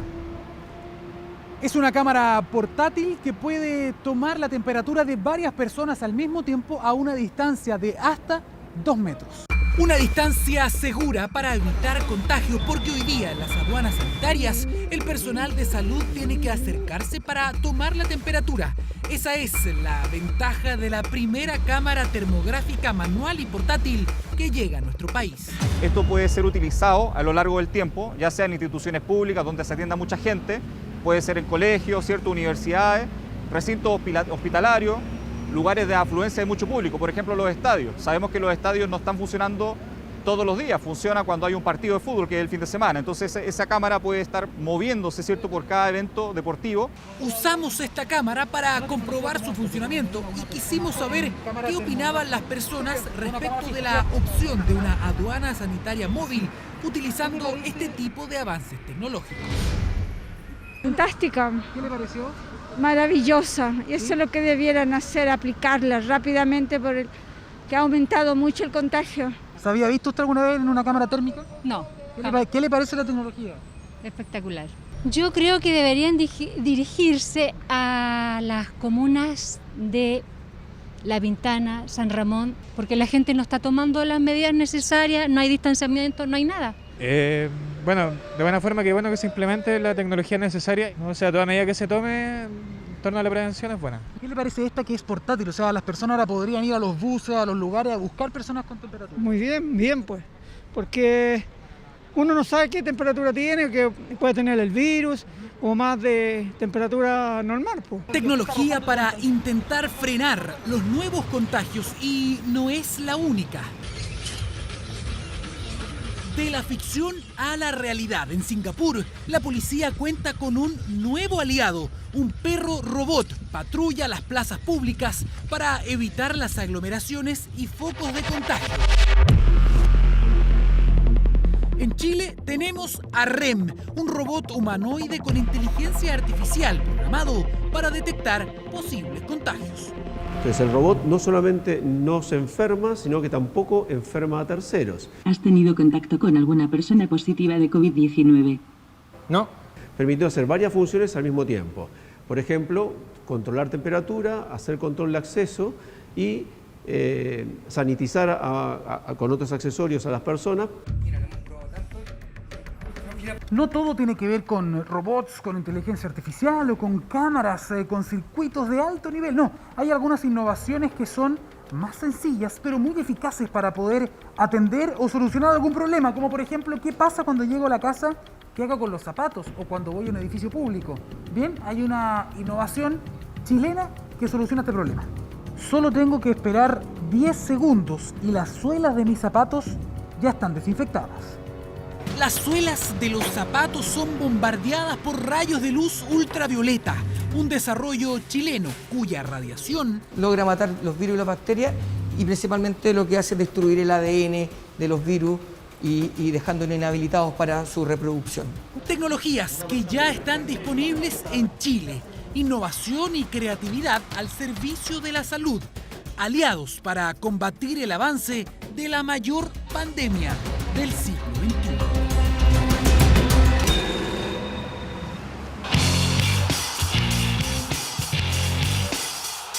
El rey Arturo está dispuesto a hacer maletas y partir a Milán solo si es el mejor pagado de los lombardos. ¿Cómo le va? ¿Cómo está? Buenas noches. El chileno apunta a 12 millones de euros por temporada. Su contrato sería por 2 años, con posibilidad de extenderlo por 365 días. Arturo Vidal apunta al calcio italiano. Lautaro ok. El Inter acepta a Vidal como pieza de cambio. Esta es la portada que sacudió al fútbol europeo, el titular que da por hecho la llegada de Lautaro Martínez al Barcelona y también el arribo de Arturo Vidal al Inter de Milán. No siento que soy importante acá, tengo que tomar otra decisión y buscar otro horizonte para ser importante. Tomó decisiones y encontró esos nuevos horizontes. Según Diario Sport, el King será el nuevo jugador del cuadro nero-azzurro. Claro, porque Lautaro Martínez llegará al elenco azulgrana por 60 millones de euros, más 2 jugadores. Uno de ellos es Vidal y el otro sería Semedo o Emerson, actualmente a préstamo en el Real Betis. Esa es la fórmula que haría volver al chileno a Italia. Mira, yo puedo hablar de Arturo porque tuve el placer de haberlo entrenado cuando aún no era Vidal. Lo dirigió en la Juventus y juntos ganaron 7 títulos. Arturo y Antonio ya conversaron. Ambos creen que pueden reeditar los éxitos deportivos, pero al rey también le preocupan otros asuntos. A puertas de cumplir 33 años, Arturo sabe que este puede ser el último gran contrato de su carrera. El volante quiere un sueldo parecido al que recibía en el Bayern Múnich, y eso no es poco, porque cuando el chileno se fue del gigante bávaro, era uno de los jugadores que más ganaba en un plantel plagado de estrellas. Ahí, Arturo recibía un salario anual de más de 12 millones de euros brutos, una realidad muy distinta a la que vive el cuadro italiano, en donde la gran figura Romelu Lukaku gana 11 millones de la divisa europea, y a esa cifra quiere acercarse Vidal. Que cuando llega a la Juve, venía del Leverkusen, no era el Vidal que conocemos, yo he trabajado 3 años con él, es un jugador que siempre me ha dado todo. Arturo llegaría al Inter por 2 años con opción de extender a un tercer año si ambas partes así lo desean, mientras se decide su futuro. Así entrenó este martes, corriendo y poniendo a prueba su precisión, la misma que necesitará en su siguiente paso para apuntarle al último gran contrato de su carrera. Ahí está el Rey Arturo y el exjugador del Real Madrid y la selección de Colombia que usted está viendo acá, Edwin Congo, fue detenido en el marco de una operación antidrogas en España. El hoy comentarista de TV debió prestar declaraciones por tráfico de cocaína. Fue puesto en libertad a la espera de su implicancia en esta investigación.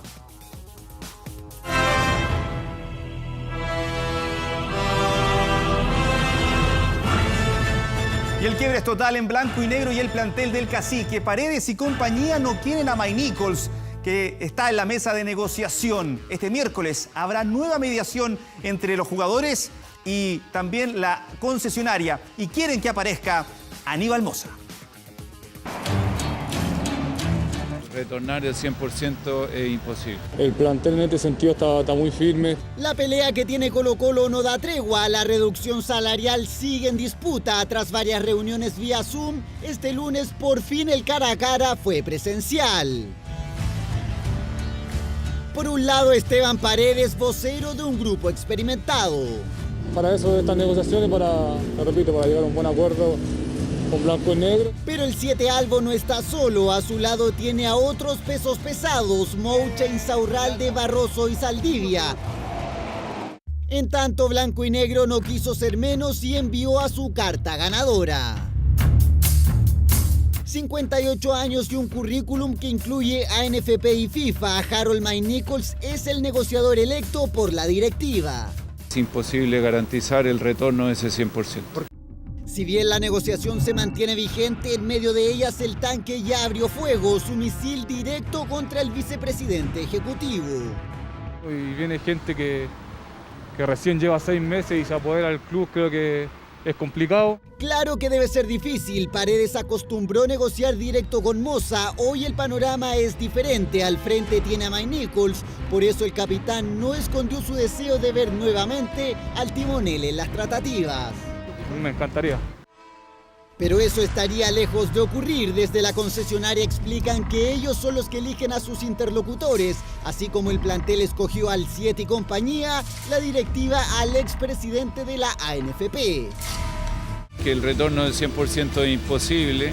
Bueno, como equipo, como plantel, hemos decidido tener una reunión entre todos. Dos posturas que no transan, dos pesos pesados en las negociaciones. Colo-Colo sigue dividido, mientras cada bando sigue jugando sus cartas. No es una situación grata para nadie.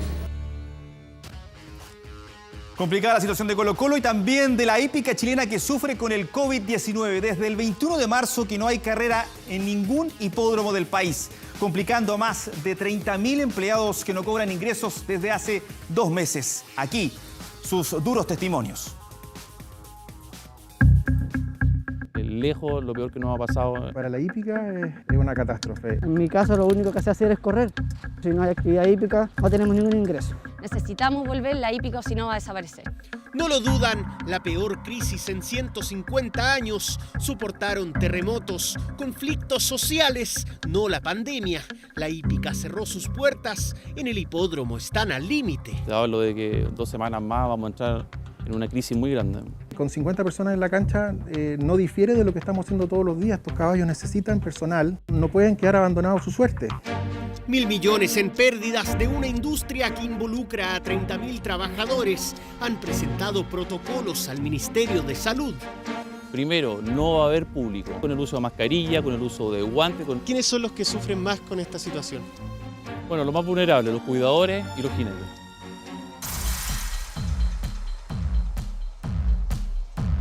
Yo sustento a mi familia, tanto acá como en Chile, como en Venezuela. Pagamos arriendo, tenemos que, como todo, comprar comida, porque si el jinete no corre, no me está produciendo. He tenido el apoyo fuertemente del preparador Rodrigo Pulgar. Tengo un compromiso personal con él por cuanto lo traje de Venezuela. Pero hay muchas de las personas que no tienen ningún apoyo, ningún ingreso y tienen familia. Nací y criado a las patas de los caballos. le hacemos el aseo a las camitas, el aseo personal de ellos. ¿Sumás la plata de ser del cuidador y al jinete también? ¿Cuánto te ha quitado más o menos? Puta, bastante. Yo creo que más del 50, si se puede decir así. ¿Estáis muy justo? Sí, sí. Acá la hípica es transversal, acá trabaja todo tipo de personas en todo tipo de cargos. Necesitamos echar a andar la industria, necesitamos correr. Queremos hacer un llamado a la autoridad de que permita las carreras con los protocolos debidos. El tiempo corre. La hípica espera una autorización para recuperar en parte lo que fue en el pasado.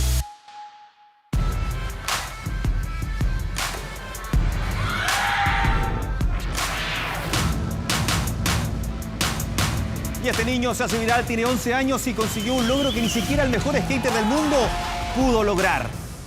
Su nombre es Guy Curie y se ha transformado en fenómeno mundial. Muchos incluso lo comparan con el gran Tony Hawk.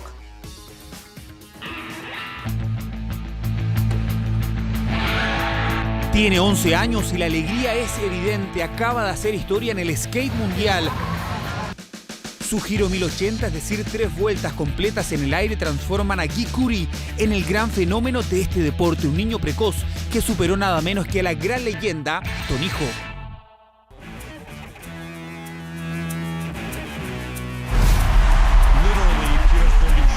Y es que hace 21 años en los X Games de San Francisco, Anthony Frank Hawk logró lo impensado.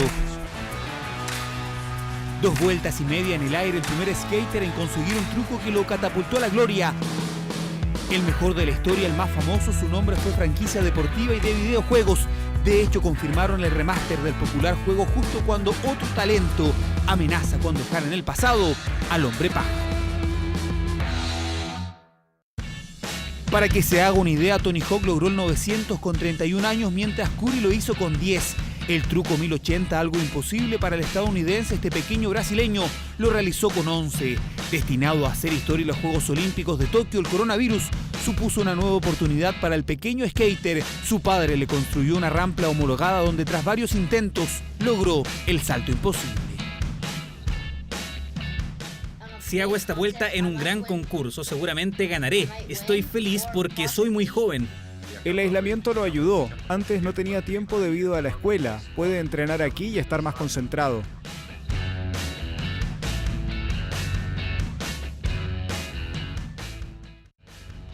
Talento precoz, este brasileño vive en California, donde ya es embajador de varias marcas que apuestan por un hombre que, según los expertos, será el fenómeno del deporte mundial la próxima década. Una apuesta segura porque tras varios años, por fin el skate mundial tiene nuevo monarca, un rey de solo 11 años. Un crack de apenas 11 años. Y estas imágenes llegan de Gran Bretaña. Andy Murray, que entrena en el jardín de su casa, raqueta a modo frontón. Es parte del ingenio de los deportistas para enfrentar la cuarentena por el COVID-19 y seguir bien físicamente. El circuito ATP está paralizado y por ahora no hay confirmación de su retorno a la actividad. Ahí está entonces Andy Murray poniéndose en forma en esta cuarentena obligada por el coronavirus.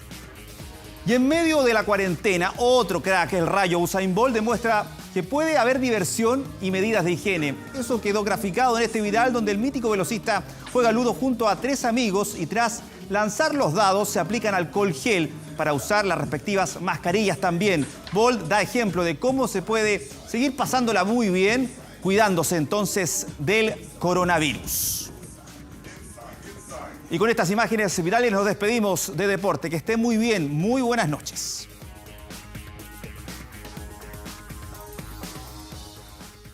Bueno, lo veíamos hace algunos minutos. Rusia se convirtió en el segundo país con más contagios de COVID-19 en el mundo después de Estados Unidos. Este martes, 5 pacientes contagiados con coronavirus murieron en un hospital del país luego que un incendio afectara a la unidad de cuidados intensivos.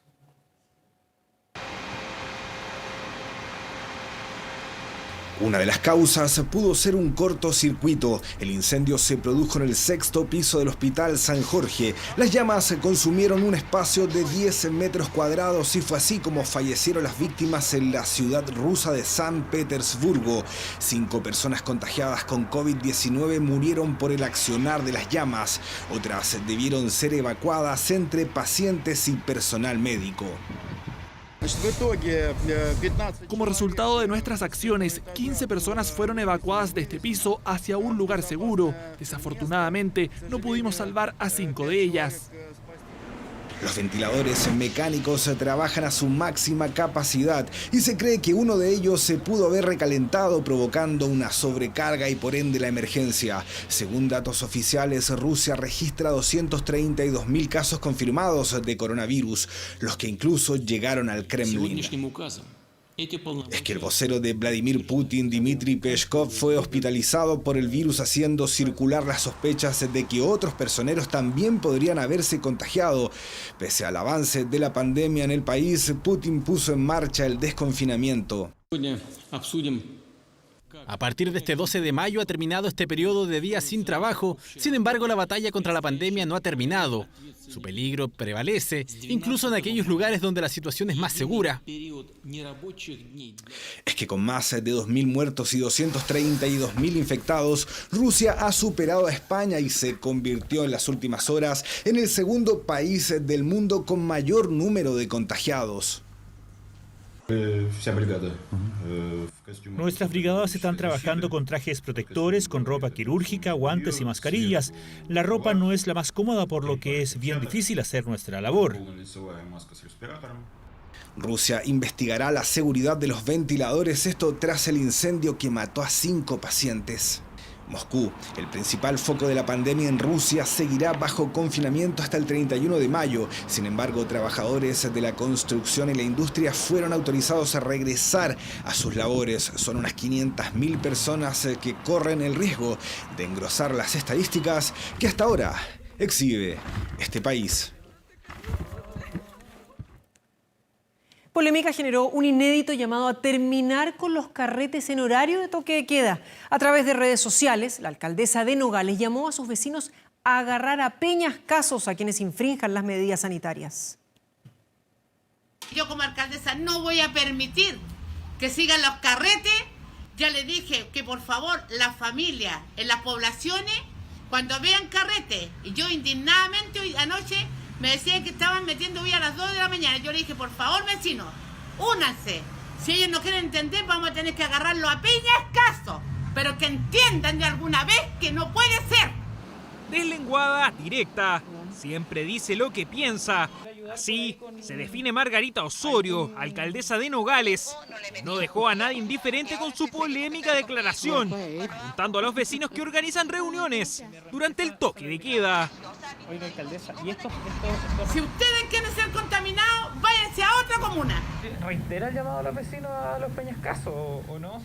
¿Será necesario? No es tan necesario como decían algunos. Cuando uno se cría en un barrio, en una población, uno también era malula, pues era cabra chica, y también cuando los amigos del barrio se enojaban con uno, ¿qué le hacía uno? Se agachaba a tirarles peñascasos para que se dejaran de molestar. Asegura que es preocupación genuina por la salud de sus vecinos. Por ahora, solo tienen un caso positivo. Evitar la propagación del coronavirus en Nogales y El Melón es su principal tarea. Pide respetar las medidas sanitarias y denunciar a los infractores. La mayoría de las fiestas más para el lado del Melón. Casi el 60% de las fiestas son en el Melón. El sábado habían más de 5 eventos.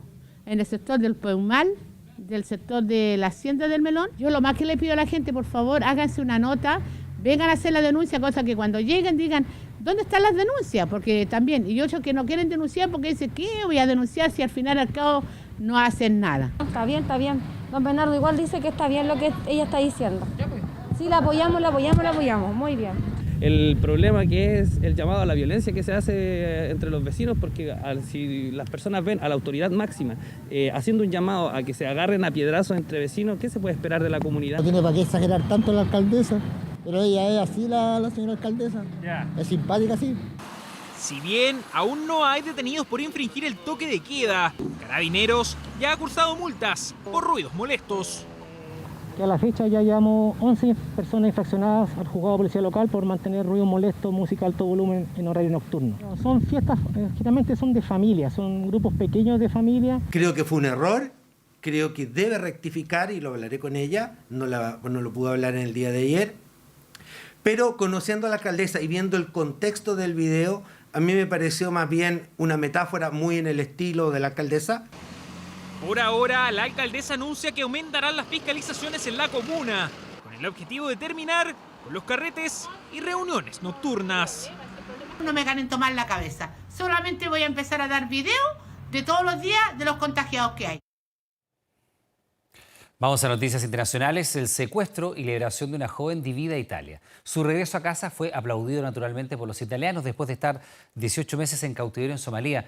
Pero el rescate, que habría sido pagado por el gobierno, provocó críticas por el gasto de dinero en tiempos en el que el país está enfrentando una delicada situación económica por la pandemia del coronavirus.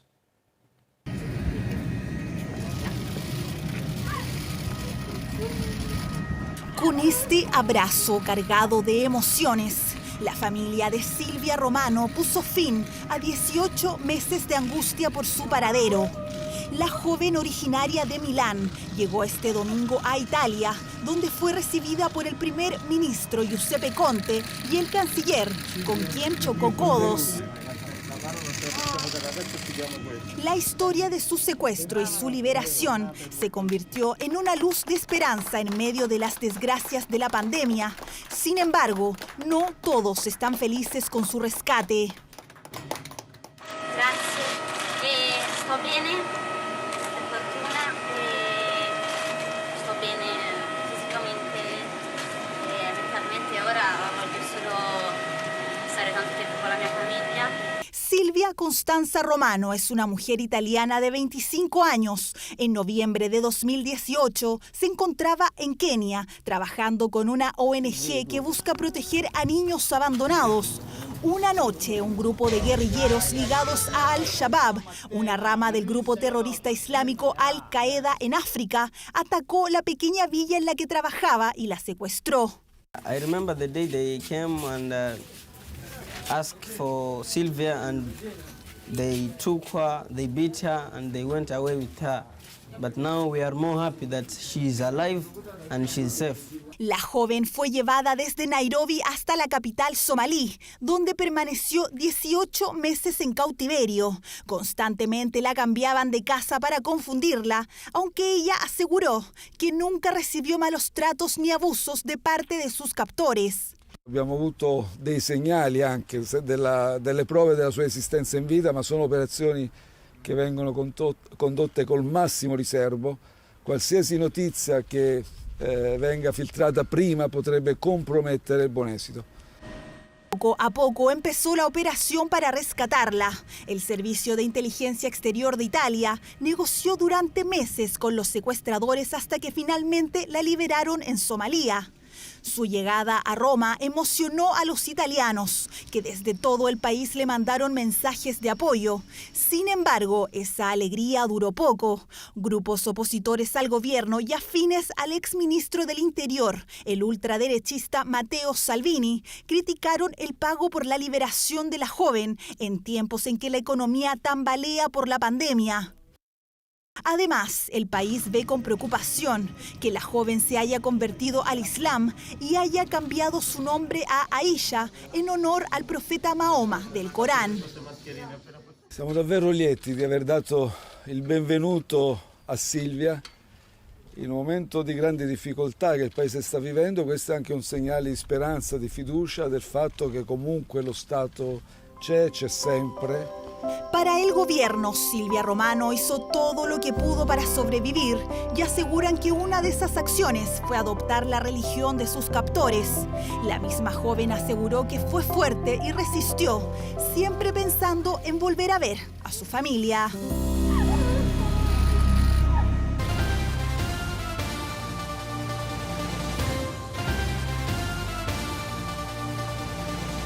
En medio de toda esta crisis sanitaria surgen buenas noticias desde el reino animal.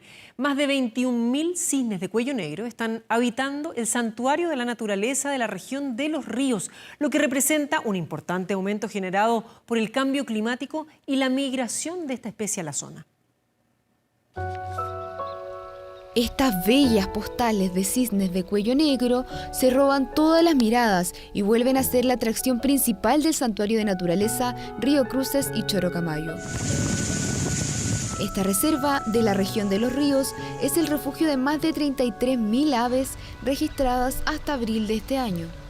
Lo más probable es que estos cisnes hayan emigrado de algunas zonas que están sufriendo algún tipo de efecto, ya sea de sequía, antrópico o algún tipo de alteración a su hábitat, que hace que encuentren refugio en este humedal en forma temporal. Tras años de ausencia, el censo mensual de avistamientos que realiza la CONAF en este santuario reveló un resultado histórico de más de 21.000 cisnes de cuello negro, unos 5.000 más respecto a la medición del año pasado.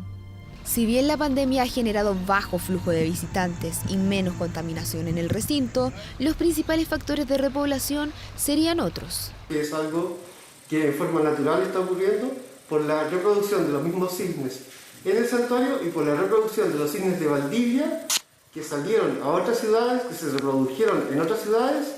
Hay una migración de algunos sectores, creemos, del norte, ¿no es cierto? Sabemos que el cambio climático es un tema bastante importante y posiblemente estas aves en otros lugares no se han sentido tan a gusto como estar acá en la región de Los Ríos. Aunque el panorama se muestra alentador para estas aves, expertos advierten que se mantiene la amenaza de un peligroso depredador. Continúan los ataques de los marinos, estos no han terminado. Ahora en esta temporada han bajado la cantidad, pero es un proceso que continúa y que está en evaluación de cómo incide sobre la población de cisne de cuello negro. Por ahora se espera que el número de estas especies tan admiradas y protegidas sigan aumentando, y por esto es que el trabajo de monitoreo del santuario y de CONAF serán fundamentales para que podamos seguir siendo testigos de imágenes tan bellas como estas.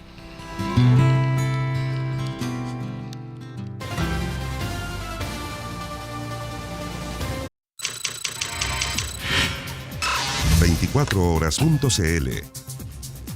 Atención con lo siguiente, nos vamos a nuestro portal de noticias 24horas.cl porque el aumento en el uso de productos de limpieza ha gatillado, como se lo hemos estado comentando, a propósito del coronavirus, un incremento en las intoxicaciones, siendo los niños los más afectados.